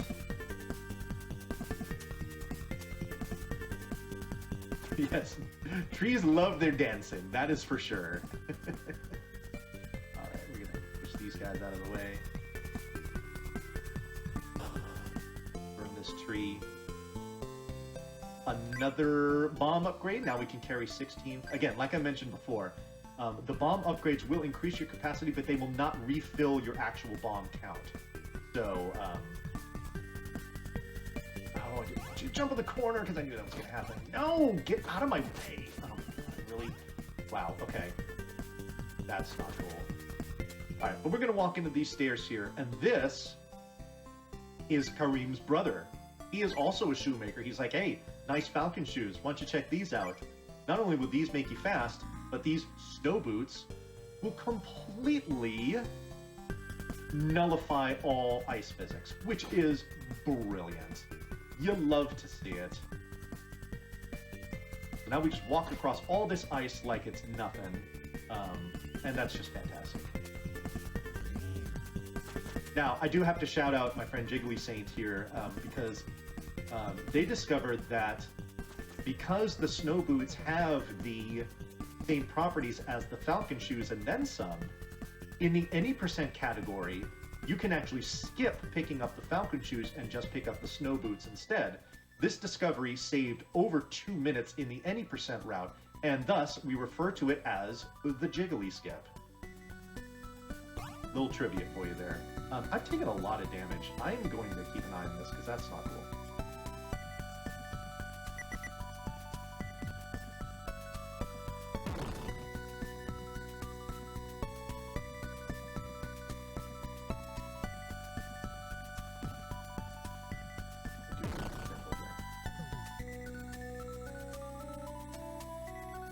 Alrighty. So here we're picking up this is our second sword upgrade.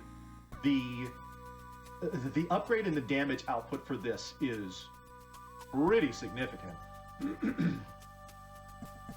So,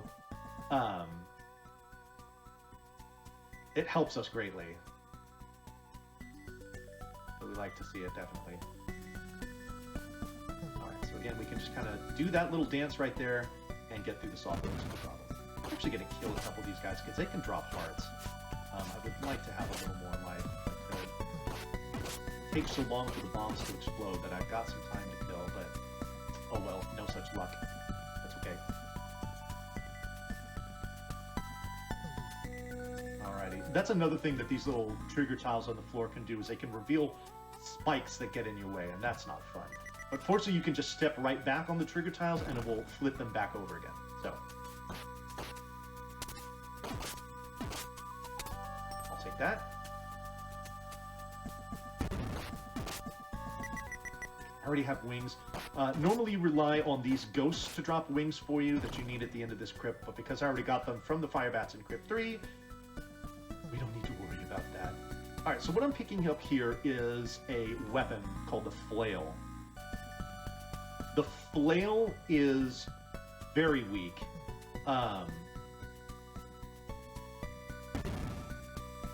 It really doesn't do a whole lot of damage, but it makes fighting one particular enemy or type of enemy much, much easier. So, it's really nice for that. I mean, we have to pick it up for 100% anyway, but the fact that we wouldn't get it in any percent just because the amount of time that it takes to get it isn't all that worth it. But, oh,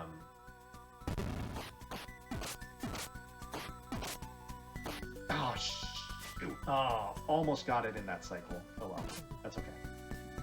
That is okay.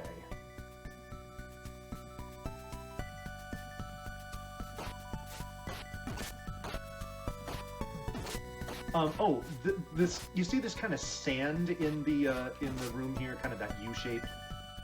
It slows you down, which is not fun. All right, so here is going to be a rare example of an enemy that we can totally manipulate. This boss fight is going to go the same way every time. This is Roboid.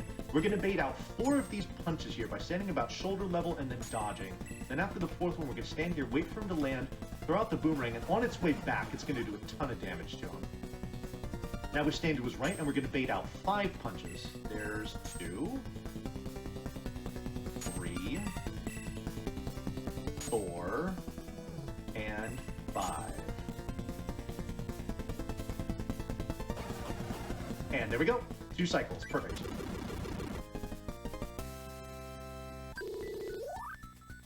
Alrighty. So this guy's funny. He's like, hey, I was promised $1 million to steal this, but I think the guy was lying to me, so I'm just going to go ahead and let you have it. This is the Aqua Lung. This will allow us to breathe underwater.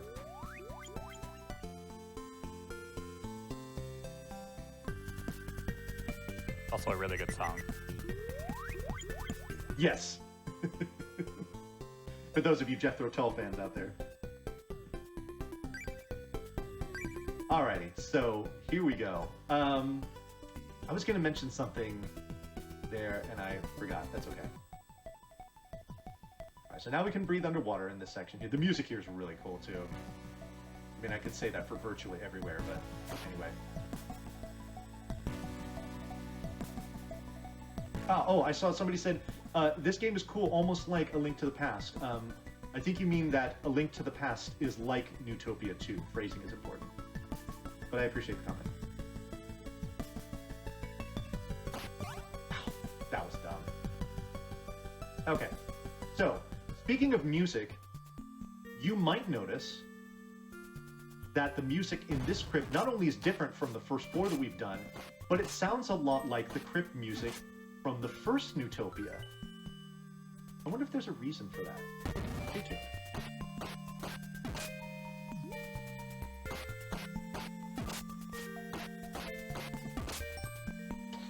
Actually, no, I think I was talking about bombs. Oh, good, I got a heart attack. Alright, these water droplet enemies we're going to see throughout the rest of the game. We really want to bait out their jumping patterns. They kind of try to jump after you. So we can use this to our advantage to make them a lot easier to deal with. Go. Oh, whoops. I didn't get close enough there. Ow, there we go. Okay, good. And perfect. Good. Alright. So these blue kind of whirlpool-looking things are teleporters. We're going to see this in several rooms throughout the rest of the game. In fact, we're going to see them here. We're going to come on this, that's going to bring us here, and then we're going to step on this, and it's going to bring us here, and then we're going to say no to those spikes, and we're going to pick up our key. 3D Not Game Hero. I am not familiar with that. But if it's anything like Neutopia, then maybe I would be interested.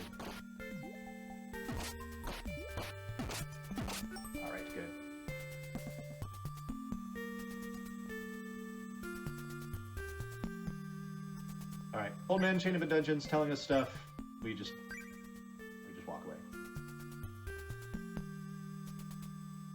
All kinds of trigger tiles, which is going to shoot out these little arrows, spikes. It's all very scary, like Indiana Jones.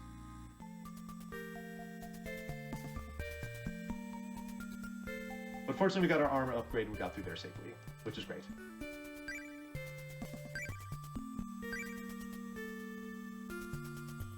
Alrighty. Now, go back from whence we came and progress to the end of this dungeon, because that's the 100% item that we needed in here, is that armor upgrade.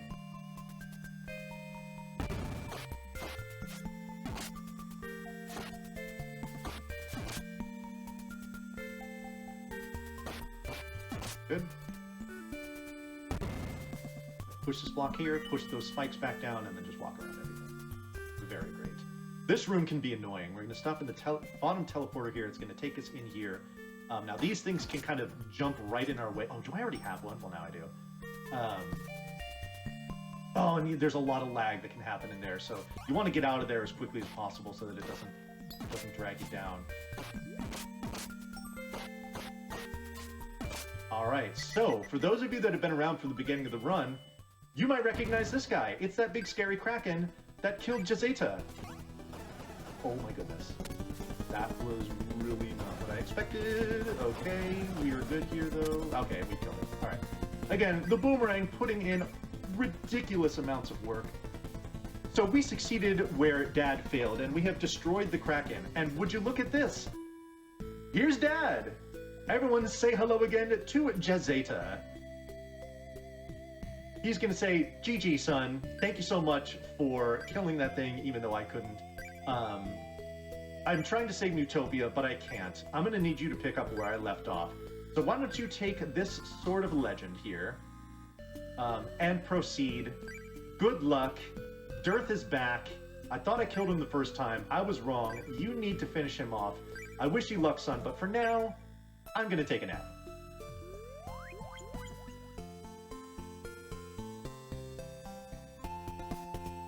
And here we are back at Uria's Shrine. Now we go to the left, and this guy's like, oh, nice sword. Why don't you step in here? And this guy's like, oh, hey, why don't you drill this rock with the sword? And we're like, okay.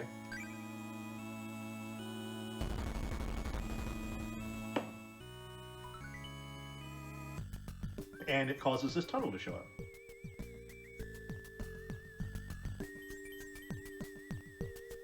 And now we can proceed.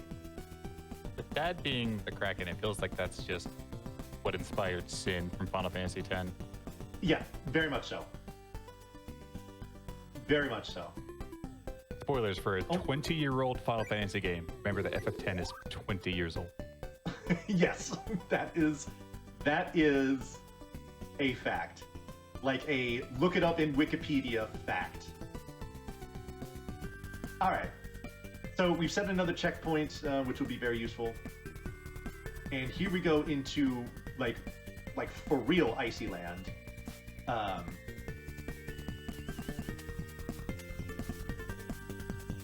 And what we are about to encounter at the end of this little rainbow here is by far the longest crypt in the game.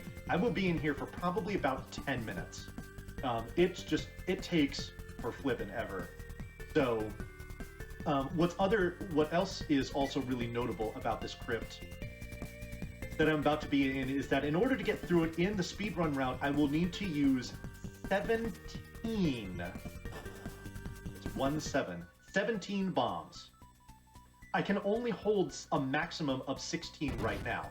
So, what does that tell us, folks?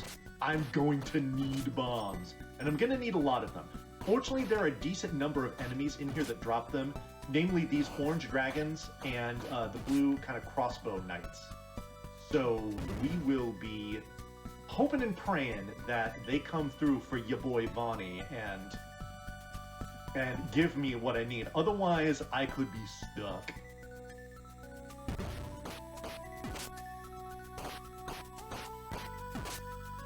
Oh, I'll take that. So these blue crystals, what they do is they freeze and instantly kill all the enemies in the room. All right, I'm actually going to take a second to kill these guys because they can drop wings. but unfortunately I didn't get them there. Wings are not required, they just save time. We do have some backups in case we don't get the wings where we want to. Excuse me. Fortunately, RNG has been kind to me so far on the wing front today. So, let's just hope that keeps up. Yeah, so this dungeon is composed of 5 floors, 2 different towers that you walk back and forth through, and a whole bunch of these traps here that just make you wait, and wait, and wait, and wait, and wait. See if I can slip by this one. Yeah, nice. Okay,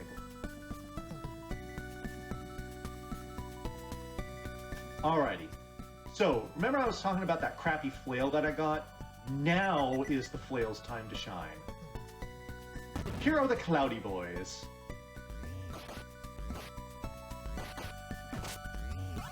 Oh, good. Okay. Alright. Here are some more Cloudy Boys. So, what the flail does is you can whip it around in any direction. And you see, I made absolute mincemeat of those things with the flail. If you're trying to do that with the sword, it's going to take a lot longer. You're going to subject yourself to taking a lot more damage, and it's just not fun. But the flail just absolutely crushes those enemies. Now, the way that those enemies work is they have a big form, a medium form, and a small form. The amount of damage that you need to do to reduce its forms and ultimately kill them is very low. Like, it really doesn't matter. So the fact that the flail has such a small damage output is not a problem. The flail is interesting for a couple reasons. First of all, every time you swing it, it costs 10 gold. I don't know if you were paying attention to that, but it's true. The other thing is that the flail, much like stabbing with your sword or throwing the boomerang, it will pick up items that enemies have dropped. Now, in those Cloudy Boys drop table is, wow, the triple dodge. I just went for it and it worked. That was cool. One of the things in the Cloudy Boys drop table is the hourglass. If you have stopped time and one of the Cloudy Boys is not in its smallest form, when you hit it, it will not actually split until the timer has run out. So you can't just, you have to be frantically precise with your swinging of the wand, I think is the best way to put it, where you want to prioritize splitting them up first and then destroying the small ones, because you can accidentally pick up a hourglass as you're just swinging it around wildly and waste like a good 20 seconds of time, where you've just got to stand there and there's literally nothing you can do as you're just waiting for those things to split up so you can kill them. And unfortunately, in every single room where we're going to face Cloudy Boys, we have to kill them in order to make the door open, so you can't skip them.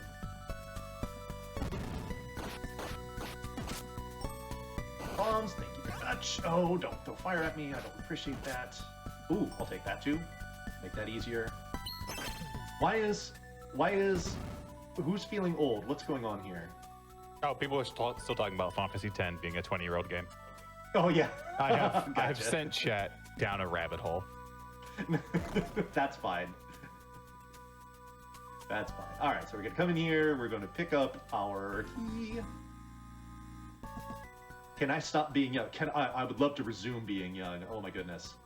I am older than the majority of you. I can almost guarantee that. Anyway, so we have our key. And I don't know if I mentioned this, but just like in the first Neutopia, each crypt has a key that is unique to it, and you need to get it in order to open the door to the boss's room. 4 Cloudy Boys here. Fortunately, the layout of this room makes it a lot easier to fight them. The ones where you're constrained are not fun. But we've got plenty of space to operate, and we just absolutely mow through that room in very, very short amounts of time.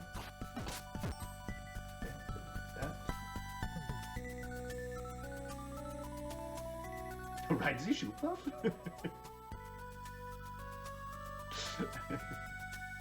Alright, so we bait this thing to kind of come up to that block, and then we can move safely by it. this room stinks because it's got all these conveyor belt things. That's new to this game too, that try to push you toward these these dagger blocks, and they're just not fun. There we go. Good. Now do that unscathed. Alrighty. So, just to switch things up, we have a young woman that's chained up in here. She says, yes, Dirth is scared of you. He knows you're coming for him. Take this flute. You might notice that the design of that flute is very, very similar to a certain flute in Link to the Past. I wonder where they got the inspiration for that from. They just tried to change the color of it to fool you, but they can't fool me. They ripped it off from Neutopia too. Hashtag, I said it.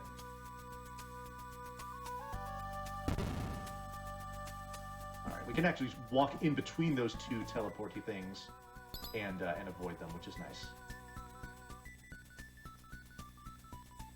Push that to lower this block so we can move through here.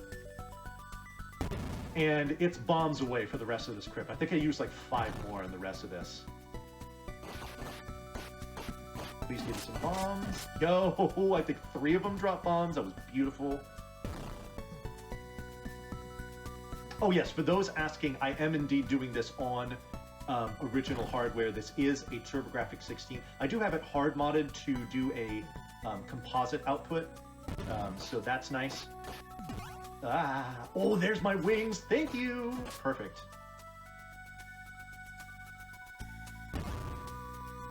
Alrighty. So, we're gonna take a little bit of a pit stop here. We're gonna pick up a second potion. This is a fairly convenient place to get it. Oh, good. I wasn't sure if I was going to. Can I just come in here and take the boost that way? That works. Okay, good. All right, we're almost to the end, folks, I promise. We've been in this We've been in this crypt for quite a long time. That's what I meant to say. But fortunately, we're almost to the end. We just gotta kind of boomerang these guys up against the wall and take damage for some inexplicable reason. Alright, here's Big Scared Medusa. Shout out to all you Hades fans. We're just gonna come here to the left, throw a boomerang at her ear, stab her when she gets close, throw the boomerang again, maybe throw it a 3rd time? No, don't even need to do that. And she dies. Pretty anticlimactic considering how much time we spent slogging through this crypt. Oops, this way. Alright, so we got the Bell of Heaven, not the Bell of the Sky. It's very similar in how it behaves to the first one. Its counterpart in the first one, I should say. We actually get 2 goodies at the end of this crypt. We get the Bell of Heaven, and we also get the Sun Flare. The Sun Flare we're going to use pretty much right away. But first, we've got a couple things to do.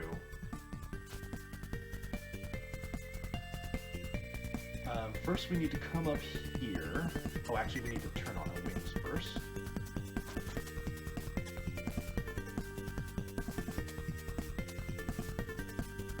And then we come up, and we do a 2 to the flute, and it wakes up this ice golem that was encased under ice. And he's gonna say, that stupid jerk, Dirth, trapped me in here, and I'm not happy about it. You need 4 medallions in order to get into his lair. I want you to go kick his butt. Here's the first of the 4. So, Ice Golem is a homie. He gives us what we need here. So we need to collect 3 more now, as opposed to the 8 that you need in the first one. Just 4.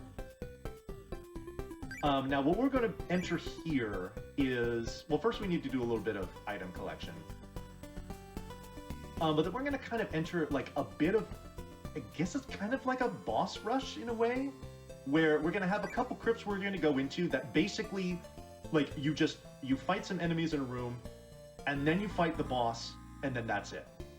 So now we have the strongest sword. This is the Sun Sword. This is going to be fantastic for damage output. We already have the Golden Shield. We'll also get the Golden Armor, and that will complete all of our upgrades in those 3 categories. You're actually required to have all 3 of these things in order to beat the game. Alright, so we're making a detour here to pick up the 3rd wheel of the staffs. This is the Thunder Staff. This thing's horrible. Yes, I do have my own Twitch channel. It is twitch.tv/Bonnie_Vaughn. I was going to plead for follows at the end of this, but I suppose now if you mention it is a good time. You give me a follow. I would greatly appreciate that.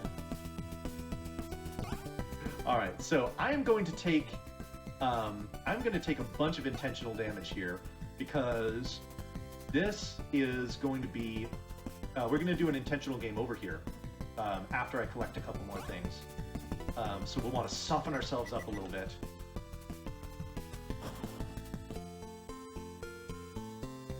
Alright, so this is going to be our third and final bomb upgrade. We don't really need that much in the way of bombs for the rest of the run, so that isn't really, like, terribly useful. But again, 100% category, we need to collect it. These guys are back from the first one. I hate them just as much, though they do make for some good damage so that I can do my death warp a little easier. Let's go again, and that should be good. I just take a couple more damage boosts from the enemies up here, and we're good. So, we're going to burn this tree here. And this is the scientist. His name is Nanyo. He says, "Hey, I understand you need to get into the raging volcano in order to kill the salamander. I have just the thing. Take this disembodied hand, and this will grant you access to the volcano." And that's just the way that works. I can't explain that one. It's just video game logic. Alright, so we died. That's fine.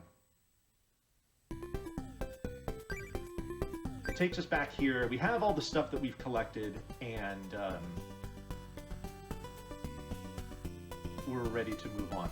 So we do that because, unfortunately, ideally, I would like to use wings twice, but you can only carry one at a time, and there's no way to get wings in between when you use them after the ice golem and when you would want to use them there. So we do the intentional game over instead.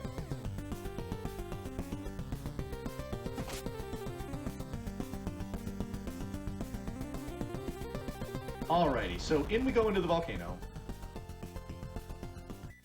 and deal with probably my least favorite enemies in the game. The hitboxes for these things are weird. They can also do this thing where they fly across the top of the room and they're basically impossible to hit. Alright, so now we have a boss here. This one is very easy to deal with. We're basically going to stand here, wait, throw the boomerang, do some damage, throw it again. Now we're going to stab it with the sword because it gets close enough. We're going to take a couple damage boosts. That's fine. We've got plenty of life, and it's done. The easiest boss to fight in this game. Big shoutouts. We now have our second medallion, and now we can leap. That's literally it that we do here. So we go from the easiest boss to deal with to inarguably the hardest. Oh man. But now that we've destroyed the volcano, we go island surfing here. It just floats along. And floats and floats and floats and floats and floats and floats and floats and floats and floats and floats and floats and finally arrives. Here we go. Alrighty, I am actually going to make a stop in here. Purple robe dude, why not? Hopefully I don't see this guy again, but just in case I do, it's better than having to walk all the way from before the volcano. Yes, I will not be using wings for the rest of the game. Alright, so we have to kill these ogre kind of cyclops things here. If you get caught in that splat on the ground you see from their clubs, it can actually stun you in place for a few seconds and you can't move. Alright, so this boss here, this is Zorbon. Zorbon is awful. Please be nice to me. Okay, that's a good start. Oh my god! That, oh my god. That was insane amounts of luck. Wow, I'm going to make this boss look incredibly easy, and I promise you, chat, I promise you, that is not how that fight normally goes. Wow. Oh my goodness. That is, that was That was absolutely ridiculous.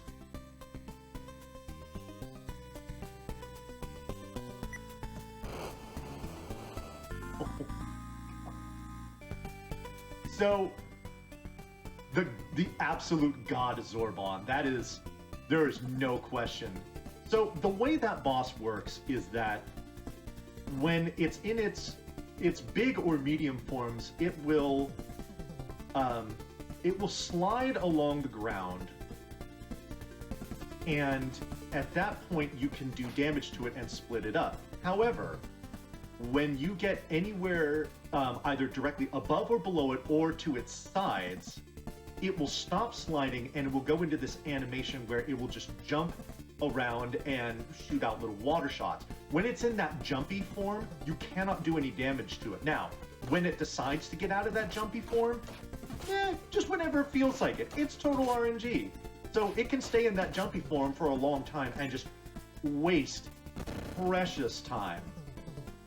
Fortunately, though, we had the boomerang, and they all decided to pile up in that corner, and we absolutely shredded through their forms in, I would have to say, record time. That's probably the fastest Zorban fight I've ever had. And, you know, it's not a run on Games Done Quick unless you can mug the camera and say, that's never happened before. So, there we go. There was your TNHB moment. I hope you enjoyed it, folks, because I sure did. That was a that's never happened before in a very, very, very good way. Alright, so unfortunately I can't reach these guys with my sword, which is a horrible design flaw. There's going to be a couple more rooms like this, which are even more egregious with this. So you have to attack them from a distance. Fortunately, we still have our boomerang. If you would just come up here, please, that would be fantastic. Thank you. Alright, now we can move on. Please get out of my way. Thank you. Run validated. Exactly. Alrighty. So here we are going to pick up our final armor upgrade. So now we have the gold armor, the gold shield, and the sun sword. If we do not have all three of these items, there will be an old chained up man in the last floor of the final crypt who will block you and say, you don't have all the stuff you need, here's where to go find it, have fun. But fortunately we don't have to deal with that because we have everything we need, which is good. Alright, so now we can use the Bell of Heaven to open things up. Unfortunately, the difference with this one as opposed to the first one is it will not work if you need to kill all of the enemies in a room in order to open the door. You still have to do that, but it will override any pushing of blocks that you would need to do. So like right here, see that block up top I would need to push? Nope, ringing the bell and we're just leaving. So we use this quite a bit in the final crypt too. Oh, another thing that's unique to this as opposed to the first one is that, so in the first one you went through 8 individual crypts and then after that you did the final boss fight.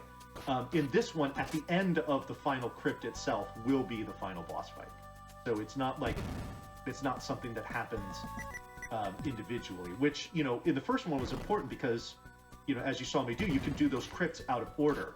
So I could have, you know, I did what was considered quote-unquote the last crypt before I finished the one before it, but I didn't fight the final boss at the end of it. I just fought a copy of him. Alright. That guy. Here we go, we pick up our key, and we're really just a couple rooms away from the end of this one.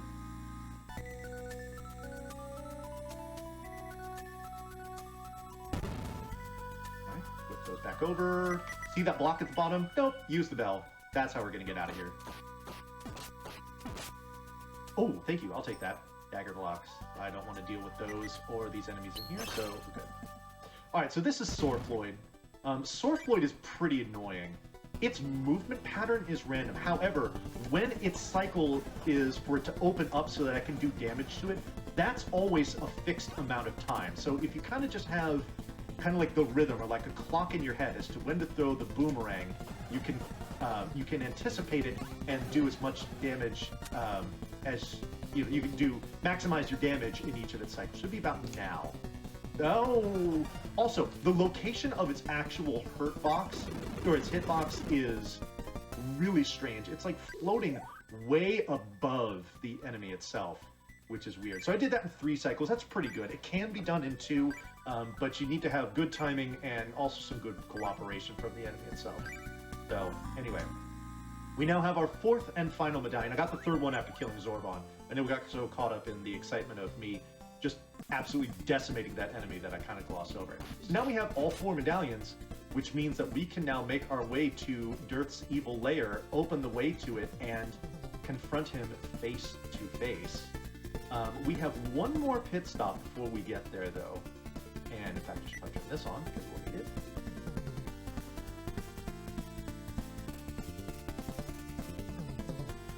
Alright, please get out of my way. Okay, damage doesn't matter because what we're going to do here is we're going to burn down this cactus. We're going to come in and these pink toga dudes, if you remember all the way back to the beginning of the run when I first talked to one, he's going to give me an extra segment of life.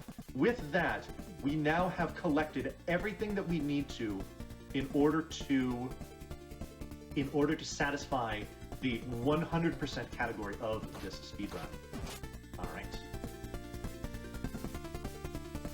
So we're actually just a few screens away from Dirth's evil lair. Oh, one thing I forgot. Oh, I'll mention it when we get there. Yes. Oh, in fact, Lily, Lily, you alluded to it. So one of my friends, Tibble, he refers to these medallions as cough drops because they do kind of look like them. So we have fixed the cough drops in a very specific place in all 4 corners of this plate in the ground. And in we go.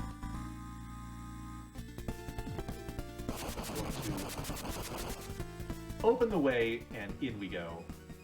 All right. Oh, okay. This is a really awkward room to fight these enemies in, so right off the bat, this crypt is just not very nice to you. And then there's a room coming up in a little bit that is even less nice. Actually, there's 2 in a row consecutively. Please stop doing this. Okay. We also have these blocky boys in here. Very important to get right on top of them before they kind of wander around. So here's another room where I need to kill those things, but look, I can't get across to them. So what we're going to do here is we're going to, well, actually, if they're just going to sit right there, that could make things easier. Because the Sun Sword by far is going to outclass any other weapon as far as the amount of damage that it does. So we want to get those enemies close to us so that we can stab them. So the way that we can do that, if they are uncooperative, well, or just walk, come on. There we go. No. Okay, that works too. Just, yes, no. Oh, come on, get over here. Okay, never mind, we killed it. Alright, so. One more fight with Cloudy Boys. There we go. Broke it up, gave you some hearts back. You love to see it. I'll take another one. Beautiful. All right.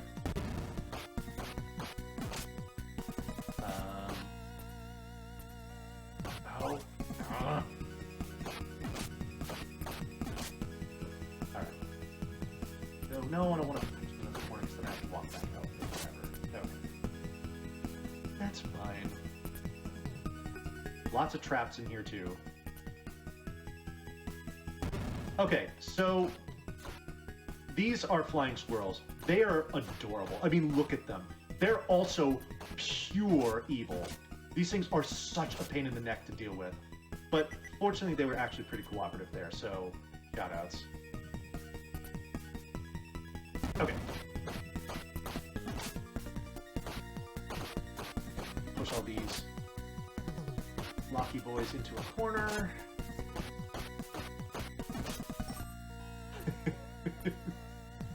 Yeah, I'll take 4 blocky boys, and in fact, there's gonna be rooms where I'll take on 5 of them. In fact, that was one of them.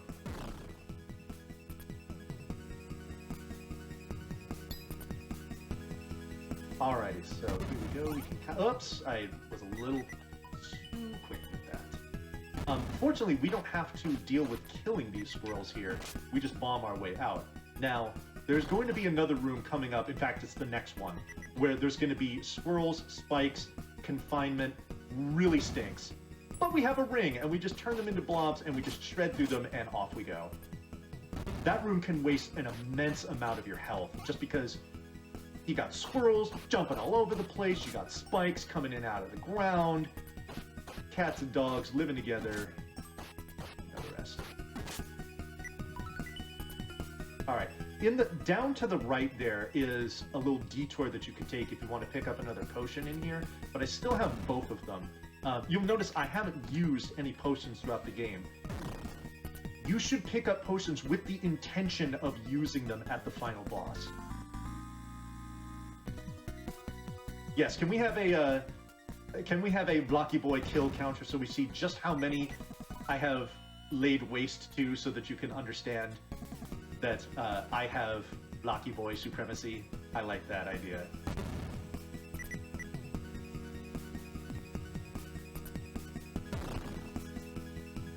And oh no! Dang it! I wanted to dip through there and look cool, but I failed. I apologize. No, stop that. There we go.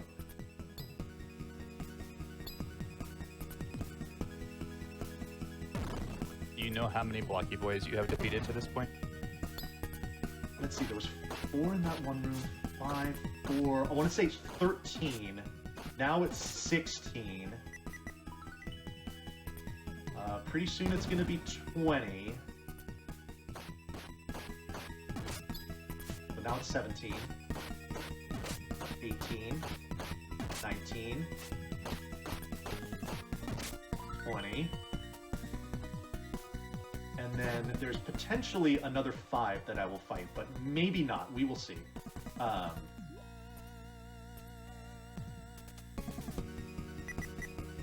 Alright, so we're actually almost to the end of this crypt. The final confrontation is nigh. Alright, so here we go. So this is the guy that says, hey, if you don't have all that gear, get out of here. And that door below me will be shut. And not even the bell will open it. Alright, let's see if I get a blessing in here.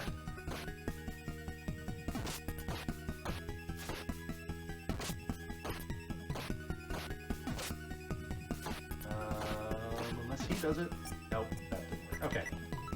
So here we go. 4 more Blocky Boys. 21, 22, 23, and 24. Alright, so here we go. This is Dearth again. Dad beat him once. We're going to beat him now. He's going to get up. You're going to see his very big, scary sword on his hip. He's not going to use it. Instead, he's going to steal all 3 of our staffs and use those against us. This boss, unlike the first one, has a ton of RNG to it. Where he appears, which one of the 2 is actually him, very random. Also, which one of the 3 attacks he uses is random as well. We want to see the lightning attack as much as possible, because for some reason after that, he reappears much sooner. So, you know... Oh my god, I almost didn't use that potion in time. So, we want him to come back. The last one we want to see is the wind one, because it knocks you away and kind of stops you from doing damage. Time is going to be on the final hit of Dearth, which is going to be coming up soon. There's time. That's it. GG's. Thank you very much. All right, so Dearth here is saying, oh, you silly humans and your perseverance. I'm just going to go ahead and dramatically lie down here under this pile of falling rocks. And in doing so, we will awaken the 4 medallions that we have fixed here. And our prize for this will be a reunion with Dad, who says, GG, son, you did it. I had faith in you. Here's your reward. I'm going to infuse you with my spirit. Now go to brag to the whole land of Neutopia about just how awesome you are. And yes. Oh, a 110, a low 110. That's a really good time. I actually just improved the world record to this the other day, and it was a 109 3x. So only about 40 seconds off world record. That's a really good run. I'm glad that I was able to lay that down. So yeah. Alrighty, hold on just a second. I've got something I need to do here.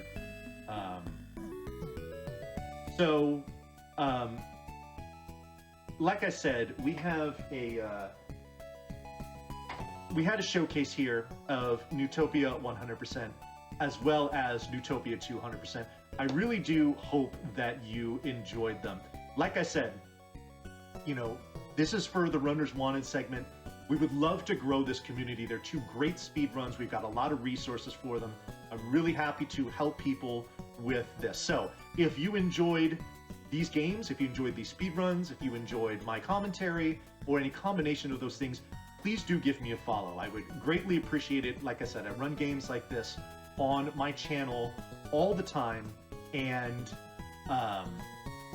I would love to see all of you there, at least enjoying what I'm doing, if not wanting to get into it. We want to build a very friendly and inclusive community for these games, so that we can have more people speedrunning them. So I would also like to thank the wonderful folks here at Games Done Quick for allowing me to do this, specifically you, ZoeVermilion. I cannot tell you how much I appreciate you putting your faith in me to come on here for 2.5 hours and play TurboGrafx 16 games for a GDQ audience. That is that's a bit of a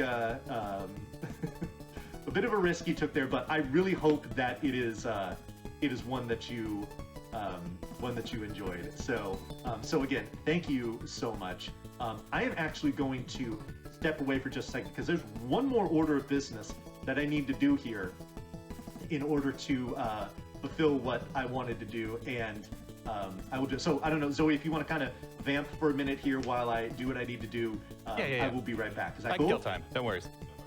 Cool. Oh, you put a Blocky Boy counter in the layout. You are awesome. I just saw that. Fantastic. Thank you so much. I'll be right back. Yeah, so that was Vani. GG's to Vani for the fantastic runs. Happy to have him here today. My show is nothing if not risks, and he knows it. So this was one of the least risky decisions I could make. Yeah, we have something else lined up that's not exactly a speed run, but it's going to be great content. So Vani will be back in just a moment. While waiting for him, I did just want to remind everybody a few things that I led off the stream with. See if I can find my notes. There we go. All of GDQ's portions of subs, gift subs, Prime Gaming subs, and bits cheered on the GDQ Twitch channel for the month of January will be donated to the Prevent Cancer Foundation. The big one I wanted to mention. Neato. Alrighty, so for those of you that are familiar with my channel, you know that there is a very special guest, a stream mascot, if you will, who is ever present and one that people enjoy very much. And I'm going to introduce you to her right now. Here she is. Oh. This is my doggo. Her name is Catalina, and she's a very sweet, beautiful girl who wants to give me all sorts of kisses. And the reason why I wanted to bring her on to the channel today is because today is little Catalina's first birthday. He is turning 1 today, and I want you all to. Oh good. We're getting it bigger there, and I want to have you all wish my sweet doggo a very, very happy birthday. So yes, we are going to have a little party for her tomorrow. We are going to have pup cakes. She'll have party hats, all kinds of stuff. My sister-in-law's dog will be coming over to help us celebrate as well. So yeah. So thank you so much for wishing her a happy birthday. If you enjoyed this sweet little dog, dog percent. Nice. Oh, the layout is great. It's killing me. It's so awesome. So I tell you what, let's say you weren't too keen on the run. Let's say you found me boring.